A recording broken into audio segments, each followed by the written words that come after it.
what's happening, guys? How we doing? It is Whyn. You can catch me at twitch.tv/forthewhyn, and I am doing a little something different on the channel today. This is going to be called Whyn Learns Slay the Spire. I have always been a huge fan of card games. I've always been relatively competitive with card games, be it like Magic the Gathering, Hearthstone, Legends of Runeterra.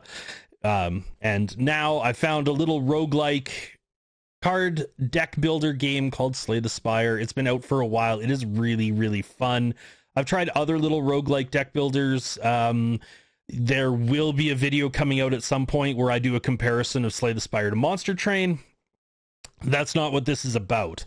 As we've gone, I have decided to, as the kids say, get good and work on improving my skills at Slay the Spire. I kind of got hung up around Ascension 4, which for anybody who's in the Slay the Spire community knows Ascension 4 is still quite low.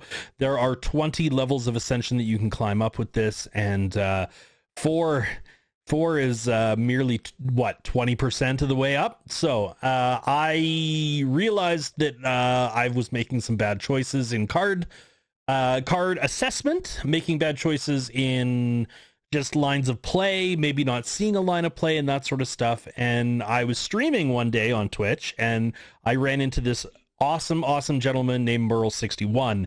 He and I kind of got talking. You can catch him at twitch.tv/Merle61. Both links, so a link to my channel and a link to his channel, will be down below in the description. I started talking with him and we just kind of clicked. I said, hey, you know, like, would you mind maybe giving me some tips and tricks? Well, as it turns out, and Meryl will tell you this more, he comes from a competitive sports background. He does, he has done coaching before in the past, and he said, hey, why don't we do some Slay the Spire coaching? So, with a little bit of his direction, you will see as I go in, we've been working on the Ironclad here. I am now up to Ascension number 14. Which is significantly better than Ascension 4. So what I'm going to do is I'm going to quickly unmute my Discord here. I have Merle. We're sitting in a Discord call right now having a chat, and we're going to do an Ironclad run. So we're going to unmute in 3, 2, 1. And good afternoon, Merle. What's happening, brother? Nothing much. We're chilling. We're chilling. Yes, sir. Yes, sir. So, again, just I gave a real quick introduction of you, but why don't you tell me a little bit about yourself, your background, and your Slay the Spire background?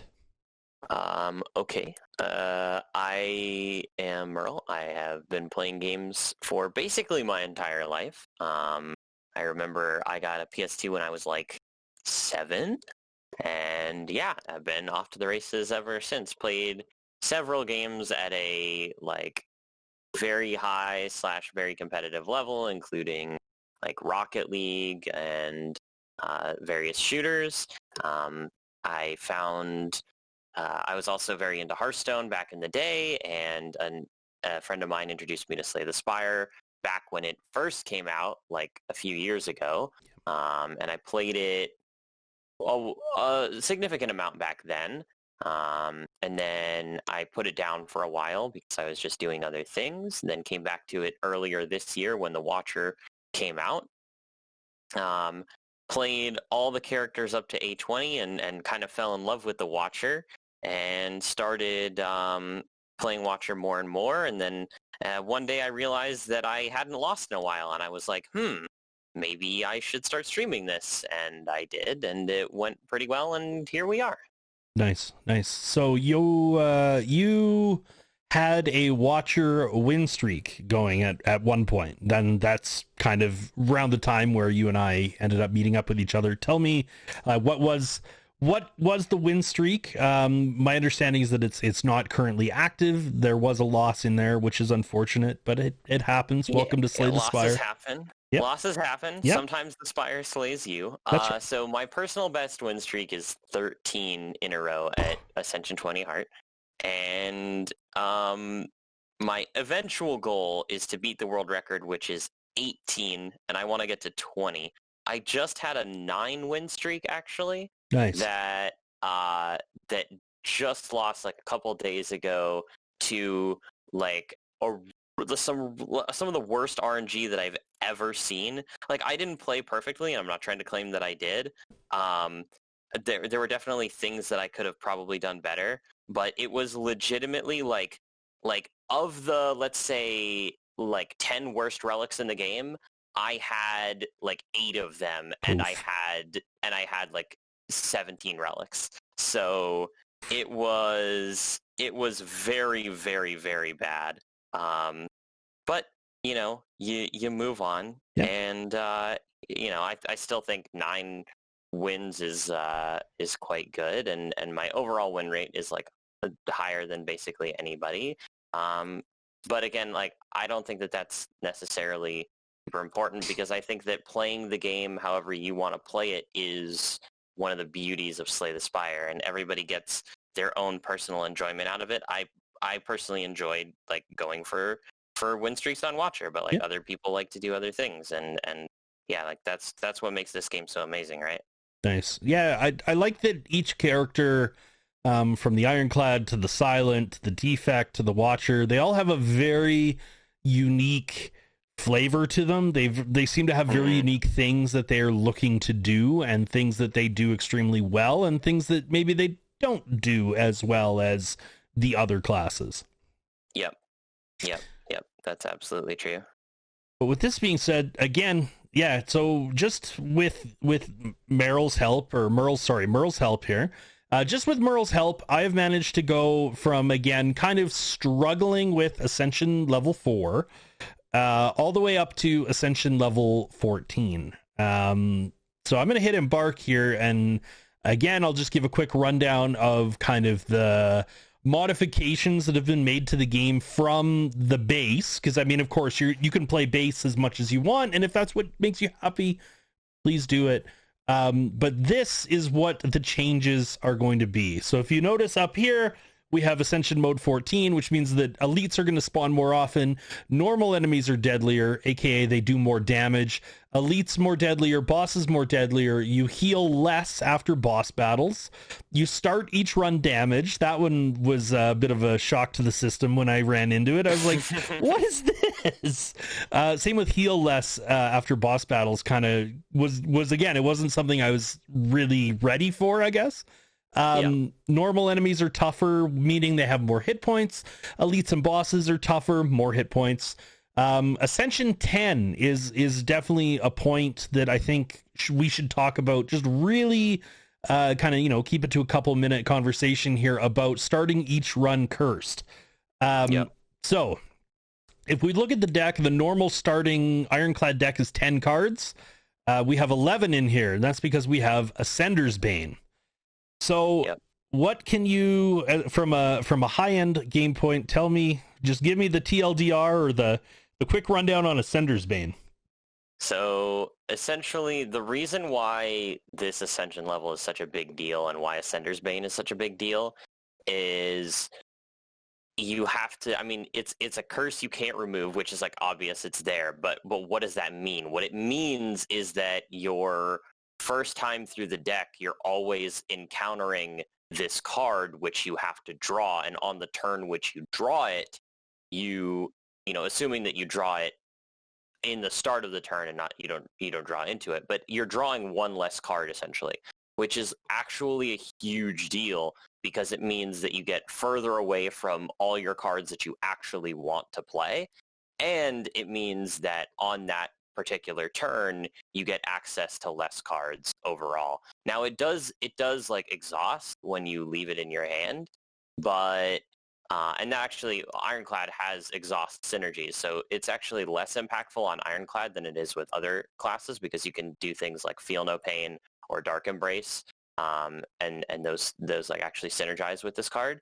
But the idea is that like the early turns of every combat are the most important turns, and when you're always going to be drawing into this card, or very often going to be drawing into this card, which does literally nothing on the early turns, it has a major impact on the run overall.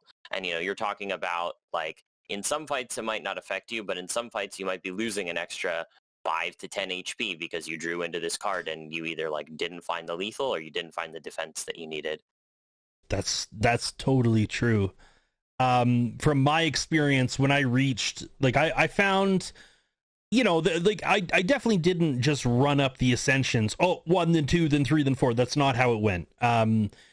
But I did feel kind of, especially in like the 7, 8, 9 areas, that I would do a few runs, like, and 2, 3, maybe upwards of 5 runs before I would get a win and move to the next ascension. Then I hit Ascension 10. And Ascension 10, I just found, and again, I'm not necessarily going to completely attribute it to Sender's Bane or what, but I found that at Ascension 10, I kind of hit a wall, and it took me run after run after run after run to get from 10 to 11. And it just was one of those things, man. It was just one of those things. So Ascension 10, I definitely agree, is a point where the game really kind of shifts gears, and it really takes you to that next level of difficulty. Yep. For sure. Yeah. I would say that like Ascension 10 is, like a level, and then pretty much the next big level that you're going to hit is when you get to like 17, because the 17, 18, and 19 are like the elites, normals, and bosses have more deadly movesets and abilities. Right. And those are like the really, really huge ones, especially the elite one. Those are like that's sort of like where you get to like the real, you're buckled in. It's like, oh wow, this is what's happening, and a lot of people hit a big wall there. But Ascension 10 is like the first one, and like the only real one that's actually like comparable to this sort of final gauntlet of Ascensions, I think. Man, yeah, Ascension 10 really kind of kicked my ass for a little bit, and then eventually I broke through that wall. Ascension 11, fewer potion slots, so normally you have 3 potion slots. I'm down to 2 here. That one, I mean, didn't hitch me up as bad as I thought it would. It's definitely noticeable, but I didn't think it was crippling. Yeah, well, some runs are just so OP that you don't even ever have to use your potions because your deck's just like that good. Also true. Ascension 12, upgraded cards appear less often. That one is definitely noticeable. For some reason, I mean, maybe I had a really good setup in my Ascension 12 run, but I did 11 and 12 back to back. So I broke through 10. I think 11 took me 2, maybe 3 runs. And then once I got through 11, I got through 12 on the very next run. Ascension 13 is poor bosses, where you just get less gold. I mean, yeah, it definitely adds up, but I don't think I don't find it as impactful as, say, 10, 11, or 12 are. just to grab a couple. And then now we're on Ascension 14. That's what this run is going to be, where you start with lower maximum HP. I believe the normal starting point is 80, and now we start with 5 less. Ironclad, yeah. For Ironclad. Yes, definitely need to quantify that. So we're going to talk to this big space whale. Give me something good, space whale. All right, let's go.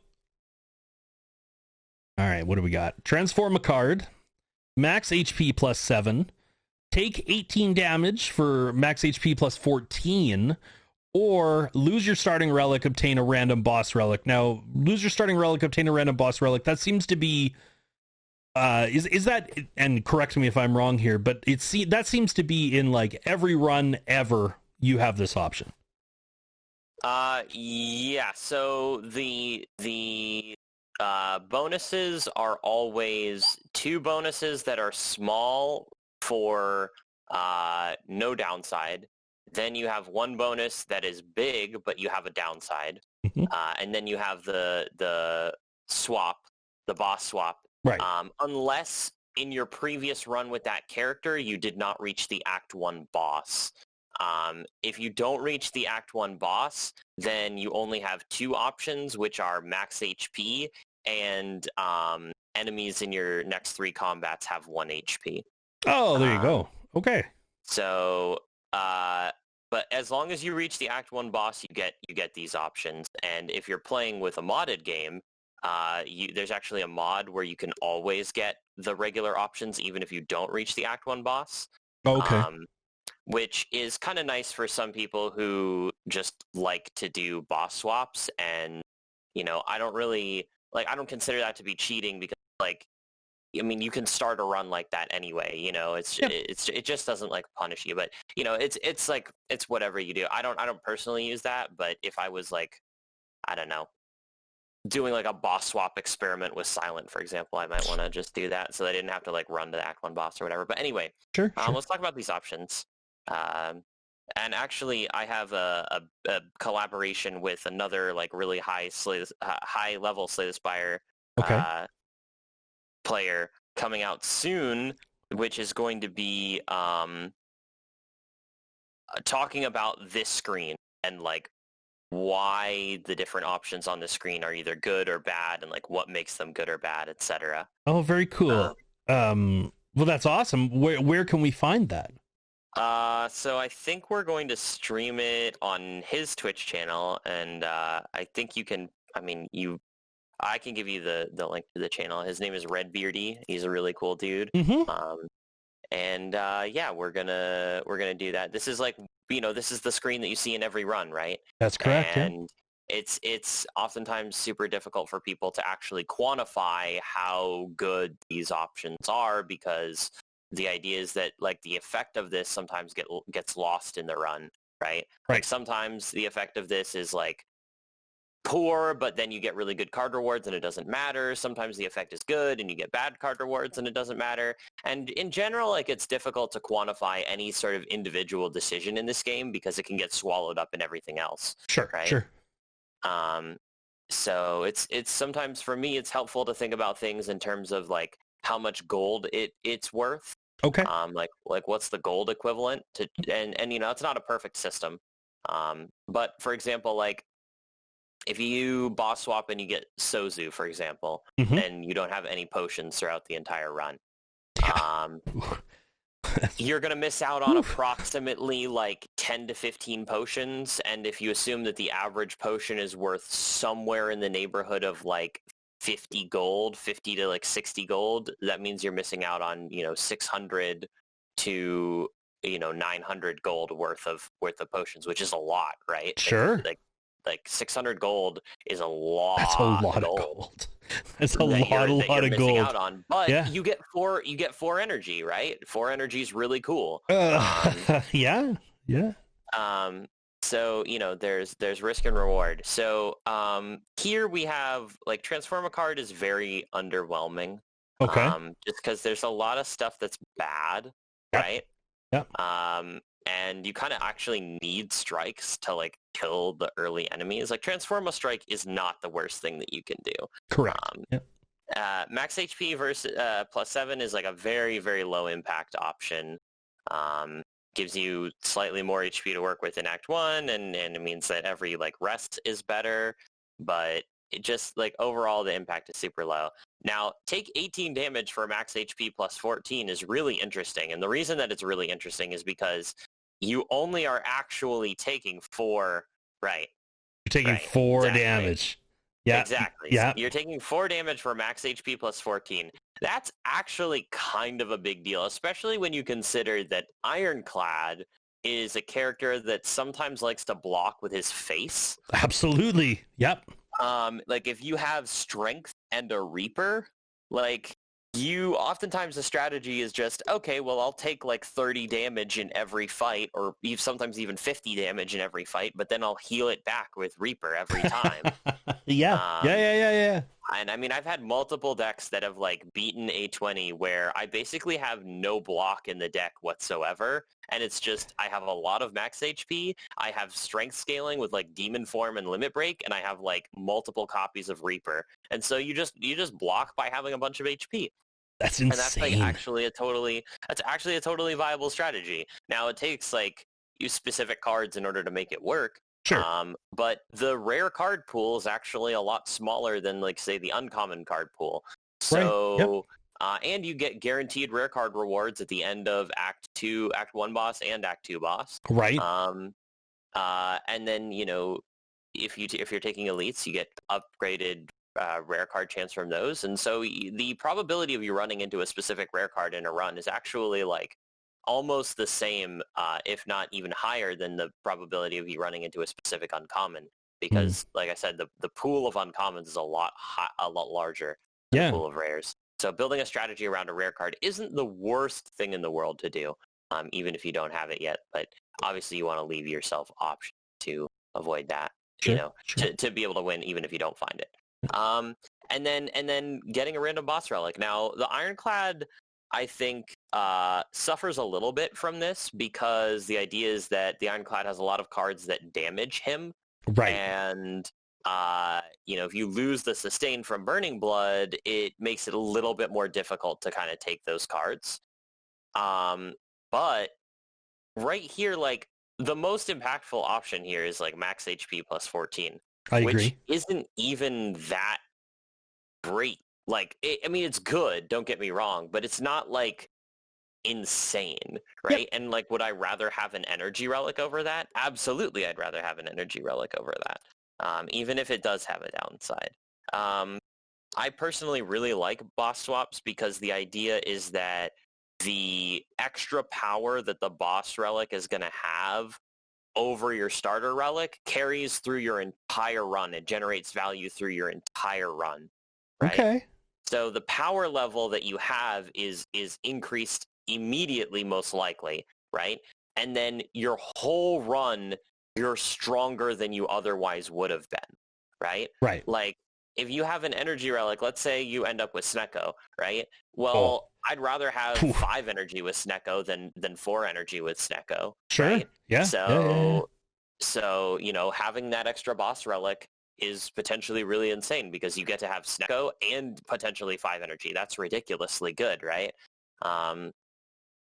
There's a lot of upside there. Now, there's a lot of potential downside in that, like, the bad swaps are quite bad. Like, Busted Crown is almost an instant loss. Okay.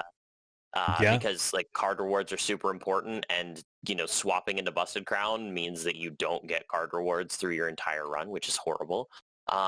Also, Ironclad has a couple of bad swaps with, like, Runic Cube and Mark of Pain are, like Mark of Pain is an energy relic, but we just talked about how curses are really bad. Like, that's right. Wounds are basically curses, right? Yep. If you're not familiar, if you're watching the video, Mark of Pain is you get extra energy at the start of your turn, but you have 2 wounds that are shuffled into your draw pile at the start of combat.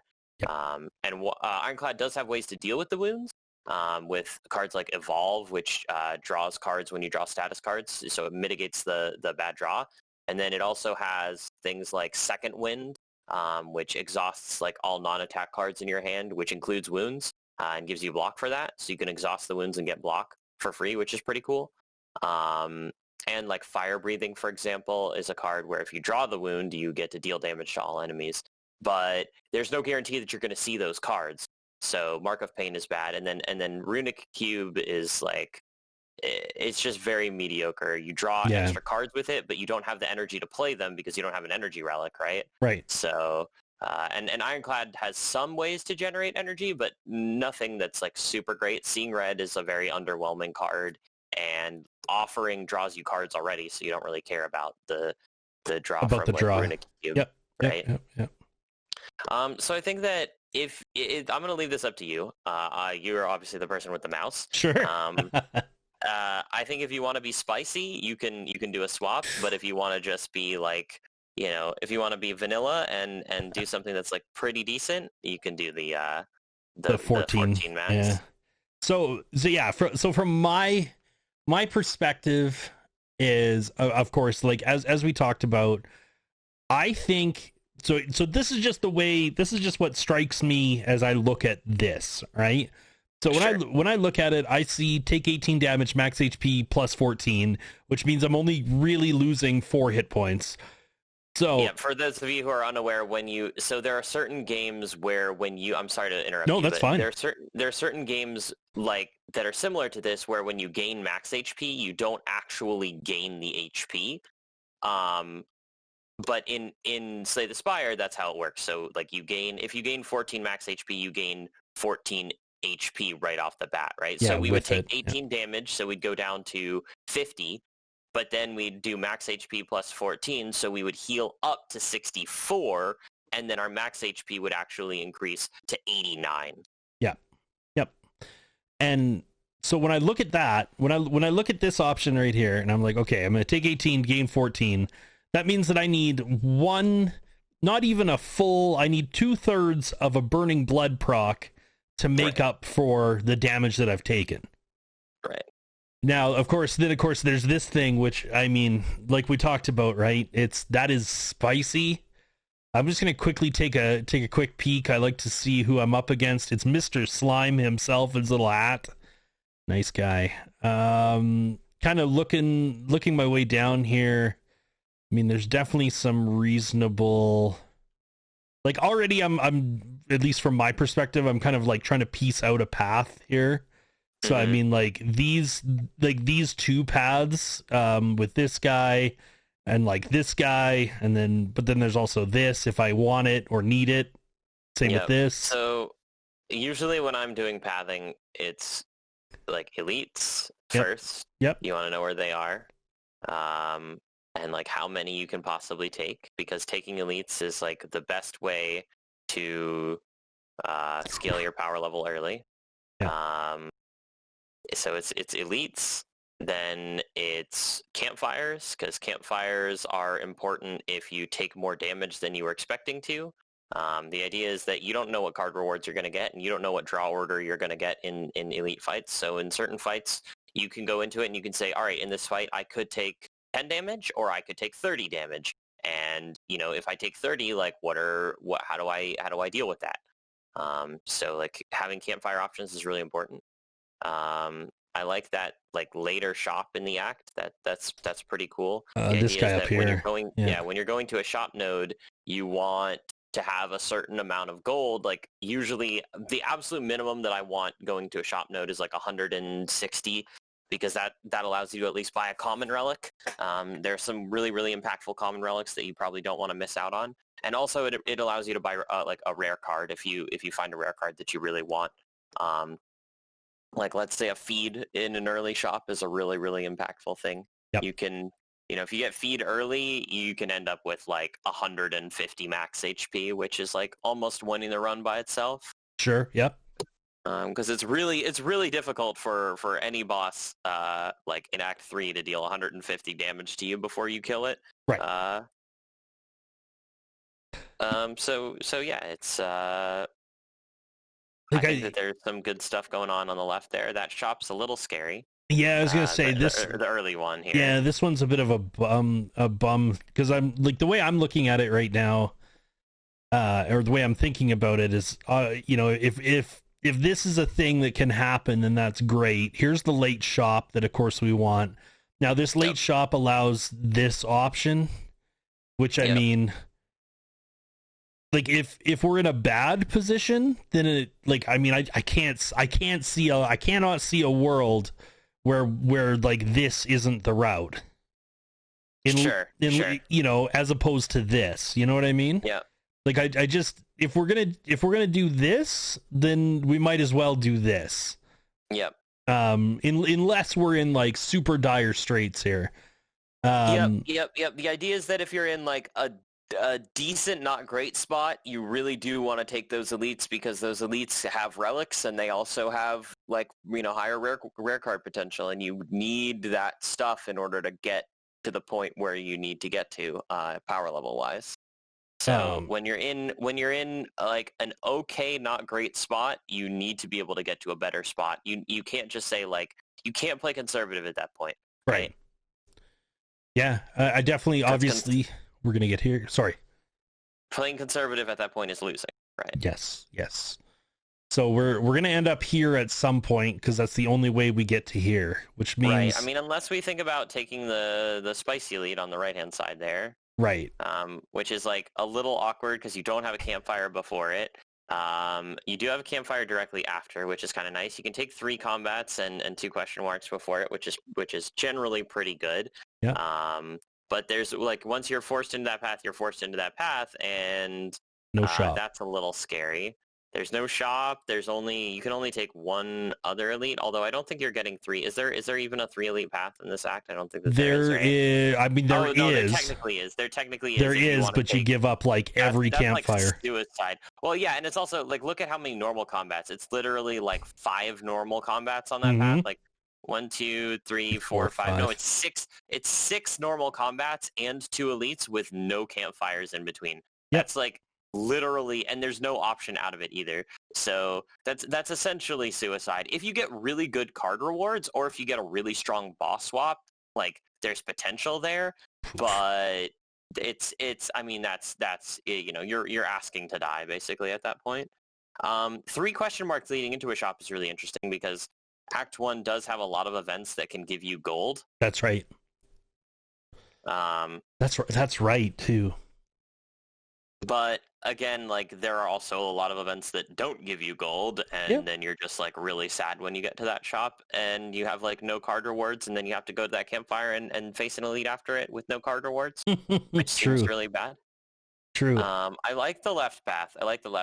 And I think that if you're going on the left path, going into the shop is the only way to go, right? That's right. So I guess the question is, do you want to take those extra question marks, or do you want to take the extra fights? I think the extra fights are probably the right idea, especially because, like, I mean, we've talked about this, not recording this, but the first 3 fights, the first 3 encounters, actual encounters you have, come from like a lesser pool. Yeah. And then it's basically like the easy pool and the hard pool, right? And so for Act 2 and 3, it's the first 2. And yeah, so yeah, you get there's like the easy pool for Act 1 is like double louse, jawworm, cultist, and like big slime, little slime. Right. I think those are the 4 easy pool fights, and then there's a variety of hard pool fights. Which is like red slaver and blue slaver, or like jawworm louse, or triple louse. Or like large slime, those combats. And so you'll notice like you don't ever encounter those bigger combats early on because obviously like your deck's not ready for them. Right. Yeah, I think this is probably the way to go, because then again you're getting 3 card rewards plus whatever this is. We kind of hope that it's a gold thing. It would be very, very nice for that to be the case. And also we kind of hope as well that I mean, it would be really nice here if we had a reward that was like gain gold. Like if we had the gain 100 gold for no downside, or like gain 250 gold for taking some damage. We would love that, because going into that shop with, like if you get the 250 gold, you're going in with like 300 plus gold. That's insane. Going into that early shop with 300 gold, you can spike your power level so high so early by getting some good card rewards there. But we don't have that. Right.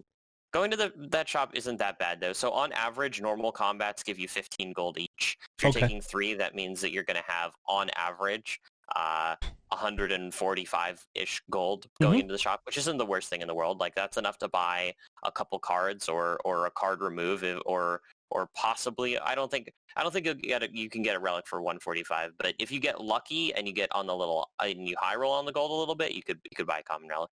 There you go. So yeah, it's up to you. I think the path is fine. I think that whatever you do here is going to be okay. Yeah, I think like taking 3 combats with them again coming from the easy pool, we can probably negate a bunch of damage. Technically, yeah, it's definitely possible. And then I mean, not all. Like I don't think there's a world where we without some divine intervention that we negate all the damage, but I think that we recover the majority of this 18 damage by using burning blood, just by taking this. I definitely am. I'm going to take this one. The boss swap, I like the idea of it, but goddamn does it scare me on an ironclad. Yeah, it's terrifying. It's definitely terrifying, but sometimes it's just the right call. Like statistically it's the right call, but again, and in any individual case you get screwed, right? So here we are. Oh, it's our buddies. No problem. Again, like the first few combats are very much just trying, at least from my perspective, it's just do the thing, right? Like try and negate as much damage as possible, which is something that I know I didn't do that often when I was playing before, as I wouldn't necessarily block as often in the early stages. Now obviously he's not doing anything, so he's just inviting me to have my way with him, which is lovely. You know, you love to see it. And now I just kill him for nothing, right? Like exactly. Yeah. We just perfected this fight, and now we get the HP back. It's great. So yeah, so now we've already gained like the 4 hit points that we've lost. We've already overcome that. Yep. My thoughts looking at these 3 cards. Body Slam, I want to love Body Slam, but especially not early, especially not this early. Oh yeah. Same with Heavy Blade. Body Slam is a card that you want to add to the deck that has like the Barricade and the Entrench, but you know, you don't just like, it's not a card that you just take unless, I mean, if you don't have, there are situations where you take Body Slam when you don't have those things, but but your other options have to be pretty bad. Exactly. Heavy Blade is good. 14 damage, strength affects it, blah blah blah blah blah. But the thing is, we don't have any strength. Right. So I am a proponent for Twin Strike. I am waving the Twin Strike flag right now. Yeah, Twin Strike is like, unfortunately, it's a card that it does benefit from strength, obviously, because you do the damage twice, so strength affects it twice. It's not like the best strength card, like Heavy Blade or Sword Boomerang is much better. But again, it's a much more takeable card early on, because the idea is that Heavy Blade doing 14 damage for 2 energy is actually very poor. And there's no guarantee that you're going to get any type of strength gain. Yep. Like, all the strength gain cards are either rare or uncommon. So, yeah, I mean, I like a Twin Strike here. Taking early damage cards is important because you need to be able to deal damage in order to kill elites. Right. And killing elites is you know, you're going to be forced into an elite here probably, or you're going to be taking the elite. So yeah. Oh yeah, absolutely. Absolutely. Good. Floor 1 Twin Strike. You know, it's like, it's never something that you're over the moon about, but it's also like, it's better than getting, you know, bad rewards. Okay, so this gentleman is going to strengthen himself up and then start abusing us. Correct. So this fight is definitely one where you want to potentially sacrifice blocking on the early turns in order to try to get a kill on him like a turn earlier, because he scales really, really fast, and you don't have the defensive options to block him when he scales up.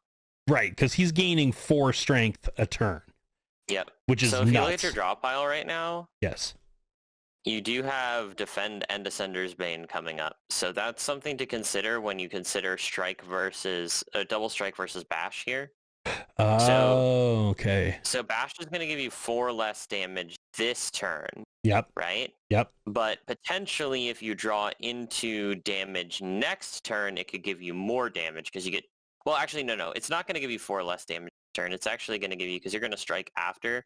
So it's going to give you, it's only going to give you 1 less damage this turn. So yeah, you always do it. Right. But you know, it is something to consider. Like, let's say if you had 5 defends or like 4 defends and Ascender's Bane coming up, then like it obviously wouldn't be worth it, because then you just know like you're not drawing into damage next turn. Right. I got you.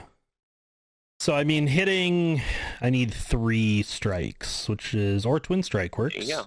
And that's why we added Twin Strike to the deck, right? That's it. Yeah, see, there you go. That's right. That's why we took that thing. I love Uppercut. I used to, again, this is some full transparency shit here. I used to not think Uppercut was that good until I started just taking it, because I was like, fuck, I just gotta, try something new. And man, this card is an MVP, especially when it's upgraded. Oh yeah. And the thing is that Ironclad's early upgrades are not necessarily that insane. So you actually want to take cards that want to be upgraded.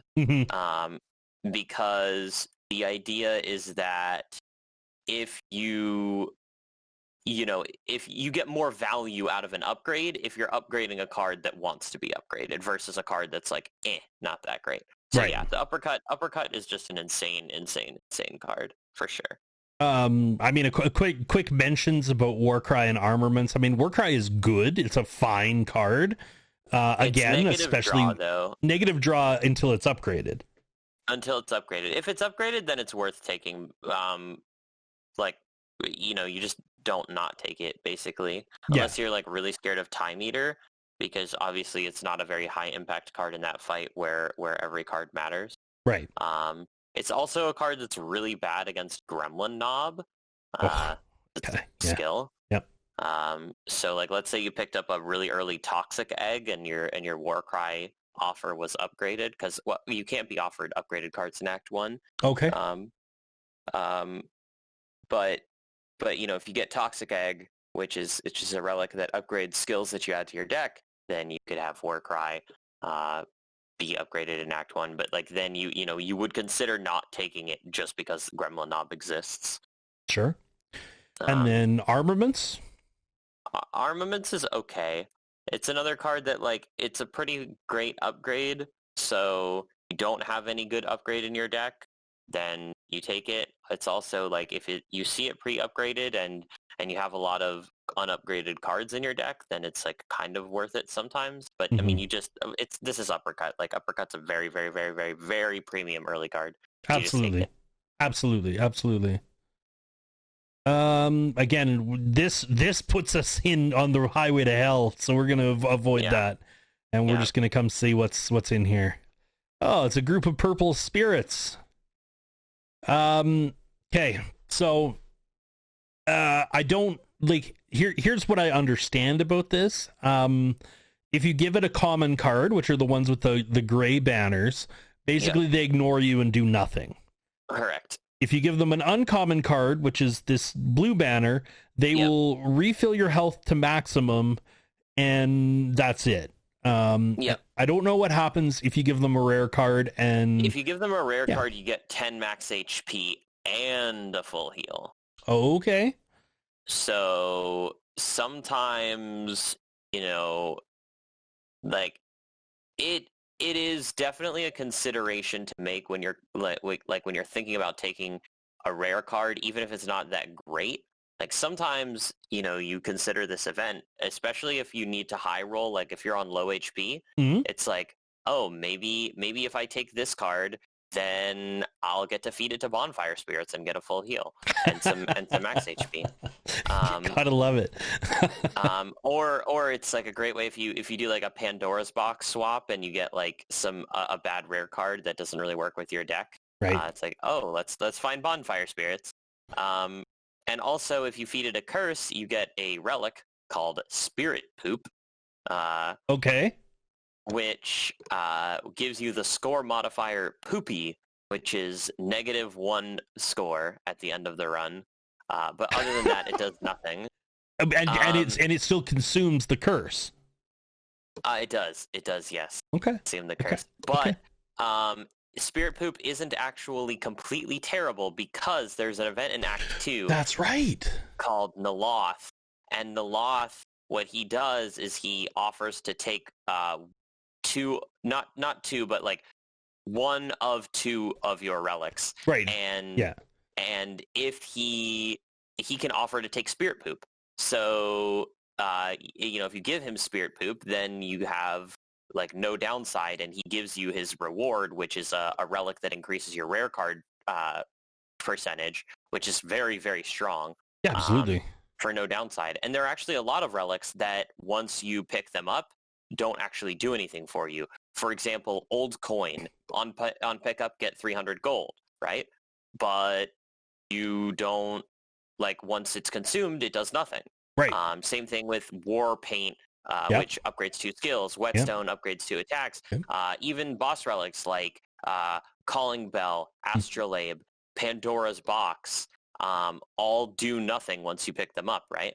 So those are all, good Naloth food but Spirit Poop this is a consideration. If you're going to remove the curse probably, but okay, so here, what are you thinking about removing? Here, I mean, it's either a strike or a defend. Of course. I mean, I'm not getting rid of uppercut, I'm not getting rid of Trin Strike, and I'm not getting rid of bash. These are all just infinitely better than this, like, whole conglomerate. Of course. So the considerations I'm making are the fact that, again, we're going to get up probably this way. Almost assuredly this way. Let's be realistic. So the question is that elite? Is that going to be is that elite going to be Gremlin Knob? In which case, I definitely want to get rid of the defend because I can't play it anyways.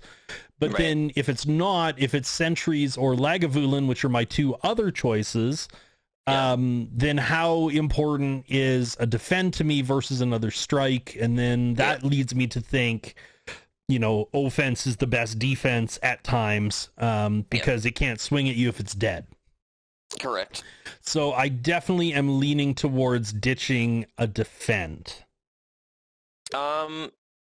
Yeah, so it's definitely interesting. I think that the tendency with Ironclad is to just like do the whole never block thing. Mm-hmm. And that it works, but then it like it stops working at a certain point. Right? Like eventually you will get to a point where you're not just killing everything super quickly and stuff starts doing really big damage to you. True. And if you don't have any defensive cards in your deck, you just sort of like eat a ton of damage. And then if you don't have the Strength Reaper to gain that damage back, then you just die. Yeah, you just tip over. So one of my things with Ironclad is like I used to do that. I used to just be like, okay, well, we're just going to, do the all damage card thing. Mm-hmm. And what I found is that I found a lot more consistency once I started considering adding those defensive cards in the deck. Yeah. I remember in the last run that we did, we removed a defend in the exact same situation. We got punished. And we got punished major big time. Yep. So I would say that with adding like two like good to decent attack cards already, I think you're totally fine to remove the strike here. Yeah, I was just going to say, I was just quickly doing the quick math in my head, and we are 66.6666% attack cards and 33% defense cards as it stands right now. And therefore, this probably isn't the worst thing, as it still keeps us at like, what? You still have a good saturation of attacks. Yeah, exactly. Exactly. Well, it would be when you remove this strike, it'll be because you have the Ascender's Bane too, right? Right. Yeah. So it's 7. Right now it's 7, 4, and 1. Right. So 7 attacks, 4 defensive, 7 offensive, 4 defensive, and then Ascender's Bane, which we can't. And trying to balance that out is definitely like worth it. Mm-hmm. So. Again, looking at this, I definitely see us uppercutting this guy to drop him down to 4 damage, 4 or 5 damage. It's 4. And then striking this guy to remove the curl, and taking the 4 with the understanding of that I will likely, very likely, be able to dispatch the other, like the remainder, and end up net positive 2 hit points. So that is like very good, like the thinking there isn't bad. But what I've found in this fight is that this fight is such a joke that you can usually afford to, like, if you have a line that doesn't take damage, you basically always take it. Okay. So, like, this is not a fight that scales. Like, technically they scale, but they scale so slow that it's like you don't have to worry about burning them down at all. So if there's a line that doesn't take damage, you basically always take that line. Okay. And, like, you might take damage later, but, like, it's not really more damage than you would have taken otherwise. So, yeah, that's my general thought with this fight. That's awesome. If you have a way to not take the damage, then you do it. Sure. So again, we just kind of bop that guy and bop this guy and just carry on, keep on keeping on. Hopefully he keeps spitting webs at us. And see here, now we're gonna exit the fight without taking any damage. Yep. That's 6, and then that's 4. Oh, plus so the vulnerable. We could have taken 4 for no reason there, but we didn't. True point. Gross. Blood for blood is not good. I mean, technically we did remove a strike, but we do have a twin strike for P strike. Sure. Although the P strike build is like not something that you really, because the problem with P strike is like there aren't a ton of strike cards, and you have to add a lot of them, and they're all attacks. Mm-hmm. So you end up with just like this massive pile of like. Just things with the word strike in it, and then yep. And your deck ends up being enormous because it's like you have to add a ton of defensive cards to balance out all those strikes. And, right. I mean, you can do it. Like perfected strike builds exist, and they're doing however much damage that you're going to be doing for 2 energy is like not bad. It's going to be like 20 to 30 damage, which is like okay, but it's just I don't know.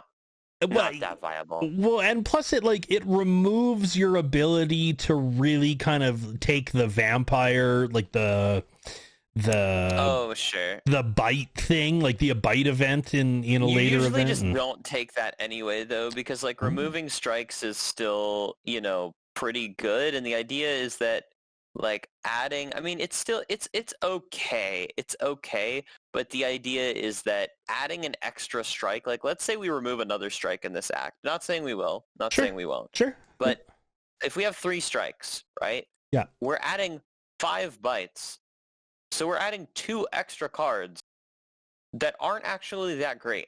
True, because bite is not a great card. Like it's an okay card, but with the sustain that you already have from your starter relic, the bites become like a lot less relevant. And I'd much rather be drawing into good cards than drawing into bites. Okay. So you basically, like, even if you have the blood vial to negate the max HP down, you just usually don't do that. Gotcha. So blood for blood, just the reason why blood for blood is bad. Let's, I mean, again, because if you draw it on turn 1, you can't play it. If you draw it on turn 2, you probably can't play it. Perfect. And that's even in a deck that has a lot of cards that damage you, it's like still probably bad. Sure. Yeah. Havoc's interesting a little bit. Havoc's definitely interesting. It's bad against Nob. It's bad against Sentries. Yeah, and I don't see us having the cards that we want. It's also bad unupgraded. Yeah. So I honestly think this is just a skip. Yep, which sucks. Yeah, how sad is that, right? Yeah, skipping an early reward definitely sucks. But 142 rolling in. Give me the goods, buddy. Bastard. 1 gold off. How dare you? Remember how we said Clockwork Souvenir is also insane, by the way. Remember how we said that we would have an average of 145 gold going into this shop? Yep. And we missed out on this stuff. Yeah, hey, it happens. So yeah, it does happen. All right, how many campfires could we possibly hit in the rest of this act? I'm just curious. 1, 2, 3, 4. 3, or 3, 4. Okay, so it's 2 here for sure. We could take Searing Blow for the big meme and upgrade it 4 times. I'm not gonna lie, I definitely thought about that. I didn't want to say it. I thought you were gonna shit on me. I mean, I do have a Searing Blow win on A20 where I had Searing Blow plus 10. That's nasty. And that was one of my favorite. Like, I literally upgraded Searing Blow at every single campfire except for the one where I recalled to get the key. Yeah. Like it was very disgusting. And then I also had like multiple copies of armaments in the deck. Sure. To push it up higher. Sure. Yeah. It was very, very stupid. And then I had like Paper Frog Yep. to give me extra vulnerable damage, and Searing Blow was just slapping for like 100+ damage. It was great. That's awesome. It was great. Not that that's actually like a viable strategy at all, by the way, but if you want to have some fun, we can just pick Searing Blow and go to town here. I mean, it's all like, also the rest of this is all just like very, very, very trash. Right. I mean, Metallicize is okay. It's a nice, like, consistent block strategy against like Lagavulin and against sentries. Mm-hmm. It's weird because Metallicize doesn't really seem like, and we talked about this in the last run, and we did take the Metallicize, and it obviously didn't work out, but it was like, it's still a card that Ironclad wants to play. Like in like Silent, for example, Metallicize would not be that attractive card because Silent has way better defensive options. Right. But like for Ironclad, having passive block is actually like quite nice. Quite something. Yeah. Flex is also something that's like potentially takeable here, although I don't know. It's not upgraded, and you have like the uppercut, which you really want to upgrade, right? That's true. I do really want to upgrade I want to upgrade that uppercut. So it might just be a situation of, again, just like walking away and looking at potions. There's really nothing here. There's nothing here. That's kind of what sucks. Is that it's all just like unpickable cards pretty much. Yeah, just too middling. Yeah, I mean, you could take like Flash of Steel, I guess, but that's like. But I'd rather hold the money for the higher shop than pick up an I guess. You know? Right. I mean, I'm really tempted by this Searing Blow. I mean, we might just like die, but it also could be glorious. Like Searing Blow card remove. I mean, fuck it, let's roll. I don't know. Yeah, I'm in. If you want to do it, like, it's, I don't know if it's winning or not. It's definitely fun. Let's regardless do it. of whether or not it's winning. Let's go. Fun. What also, we have Slime Boss. What are we slamming out? That's interesting. Maybe it's a defend now. I don't know. That seems really dangerous. I mean, it's a defend or a strike, or it's just a save here. That's also potentially a thing. Yeah. You know, it's. I think we're safe at the moment. Now we just start smithing the shit out of this. Hell yeah, brother! Let's get it done. Let's get after it. All right. Yeah. So the first upgrade, every time you upgrade it, it upgrades it for 1 more damage. So the first upgrade upgrades it 4 damage. Yeah. The next upgrade upgrades it 5 damage, and it just keeps going. That's insane. Well, roll on. Yep. Hey, it's your buddy. Yeah, not too bad. So we're gonna do the hit thing where we get to bash him. That's right. So we get Ascender's Bane out of the deck for free, which is pretty cool. So the reason why we did not attack this turn is because he will not wake up for 3 turns if you let him. Yeah. Now, I guess my question to you is, like, is Searing Blow Twin Strike not interesting? Like, it's 26 damage. So next turn you're gonna draw. So next turn he wakes up no matter what. Yeah. Next turn you're gonna draw Bash and Uppercut. Yes. The fact that you're drawing uppercut's actually quite good. The reason that it's quite good is because if he attacks you next turn, you can weaken him and take 5 less damage. So you can do like uppercut defend potentially, and take less damage there. So yeah, Searing Blow Twin Strikes can be fine. You get to do 26 damage. 26 less 8, so 18 damage. Yeah, which, you know, and then yeah, you get the uppercut coming up. So he's going to be angry. You miss out on the bash, which is a little bit unfortunate. Yeah. I'm with you. And then I can block so that. you can either defend or you know, he does downscale you pretty hard. It's true. So that's definitely I think consider. Yeah, I like because now again we have this. I think you forego the block now. Yes, definitely. I definitely agree with foregoing the block, like with these 2 cards for sure. Yeah. I mean, there's a lot of argument that could be made, and again, we're just gonna keep playing. He's not attacking, I will. Like, can't stop, won't stop. Hit him. He pushes me down by 1. Again, I think we just keep Do I accept 20 more? Oh, I mean, really, No, yeah. I think you have to. I think you just have to go because you have to try to kill next turn. That's right. Which shouldn't be a problem. Air quotes. Oh yeah, there it is. Yeah. Bing bing. Yeah, you got it.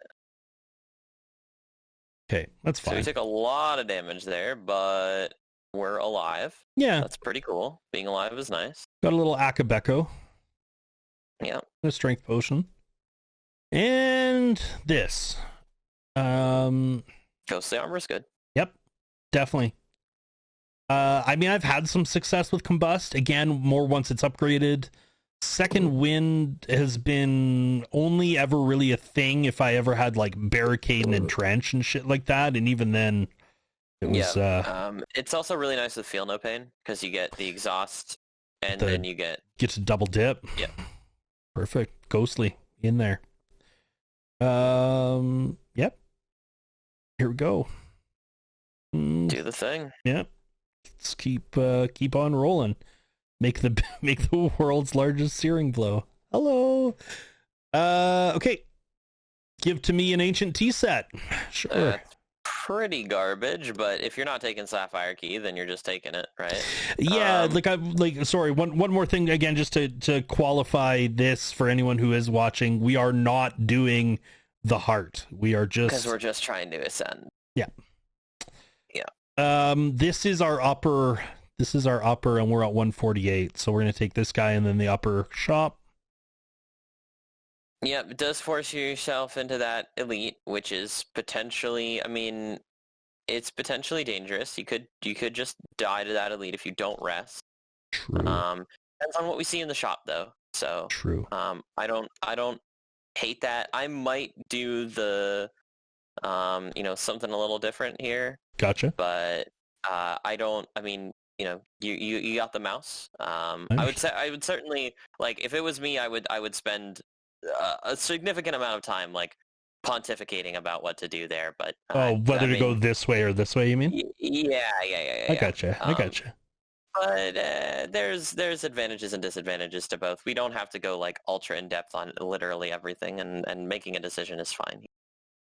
Yeah. So here, I mean, for 13 damage, I think like defend, strike. Yeah, so this is Blue Slaver, not Red Slaver. Blue Slaver only does 2 attacks. He either does a big attack, or he does a small attack and makes you weak. And so you don't need to push him as aggressively as you do with Red Slaver. Red Slaver can make you vulnerable, which is very, very bad. Mm-hmm. So again, I see searing ghostly armor and just keep on rocking, like 21 damage basically. There's no kill here, so yeah. Uppercut saves you HP though. Yeah. Touche. And with this guy, pretty much every HP matters. Like you can probably afford to like full block this guy is what I'm saying. Oh, okay. So yeah, so slow rolling him is not. Another fight where, yeah, it's another fight where and now you're rewarded. Yeah. Yes. And had to double check to make sure that was going to kill through the. Sentinel, Iron Wave, and Whirlwind. Iron Wave we've discussed in great detail about just being bad. It's just it's just not good. It's a card that looks like it's a good card. On the surface, it's like, oh, hey, I get to do like a little attack, a little defense. It's all wrapped up in one card. But unfortunately, it's just like it's not necessary to. I mean, it's just like a really low impact card. It doesn't really have synergy with anything. Mm-hmm. It's kind of like it's crappy damage and it's crappy defense. So it's like, all right, well, whatever. Whirlwind's interesting. Unupgraded, it's a lot less attractive. You do have the Strength Potion, though, which interacts quite well with Whirlwind. It's very good against sentries, and it's also quite good against the Slime Boss, which you're going to be encountering. That's true. That's true. So this could potentially be like skipping on a Searing Blow upgrade in order to upgrade Whirlwind. It also has excellent synergy with one of your relics up there. Oh, with the tea set. to give us the extra 2. Actually, it has excellent synergy with both of your relics. And Akabeko. Yeah, you're right, because it gets the extra 8 right off the hop. So so if we run into sentries, this may actually like pull our ass out of the fire. You could actually one shot. Well, are you actually facing them after a fire though? I think you are, right? Yeah. It goes this, this, Unless and then that's a combat. But no, you could legitimately one shot sentry. You take whirlwind. That's hilarious. Yeah. So now we're at 166. We talked to our friend here. Oh, you asshole! No, oh, man. Why do you do this to me? That sucks. Oh, Frozen Eye is here, but you're not taking it. We're not going to spend like trillion years on this run, so you could legitimately add like another whirlwind to the deck here. That would be hilarious, just to make like the Akabeko whirlwind turn 1 like more of a thing. I don't know if you want to do that. It could be. I mean, Shockwave is very insane, but Shockwave is nuts. With Uppercut in the deck, you're kind of like less incentivized to take Shockwave a little bit. Mm-hmm. But Uppercut's never getting upgraded because we have Searing Blow, so maybe it is Shockwave. Good point. There's a lot of interesting choices here. Fire Breathing is really good against sentries, but I think with the Whirlwind in the deck, you probably just are going to skip on that. Yeah, I agree with that. Shockwave or bust is kind of I mean, you could also take Ghostly Armor. It's on sale. Sales are definitely worth considering. Shockwave, yeah. I mean, worst case scenario, it just like exhausts itself. Shockwave's bad against Knob, and you have 50-50 to get Knob. True. Bludgeon is also here, but Bludgeon is like Searing Blow at home. Right. Yes. Because we're doing the Searing Blow thing, we're not doing the Bludgeon thing. Right, so. Exactly. Yeah. So, 50-50, I mean, Shockwave, do we pass on a Shockwave? This is our last shop, so the question is, do we hold the money for the next go? For the next Yep. So, act? Yep. So there's, I mean, card remove is also always there. So to me, there's a few options here. It's like Shockwave, Whirlwind, if you want to like really start, leaning into that whole scenario.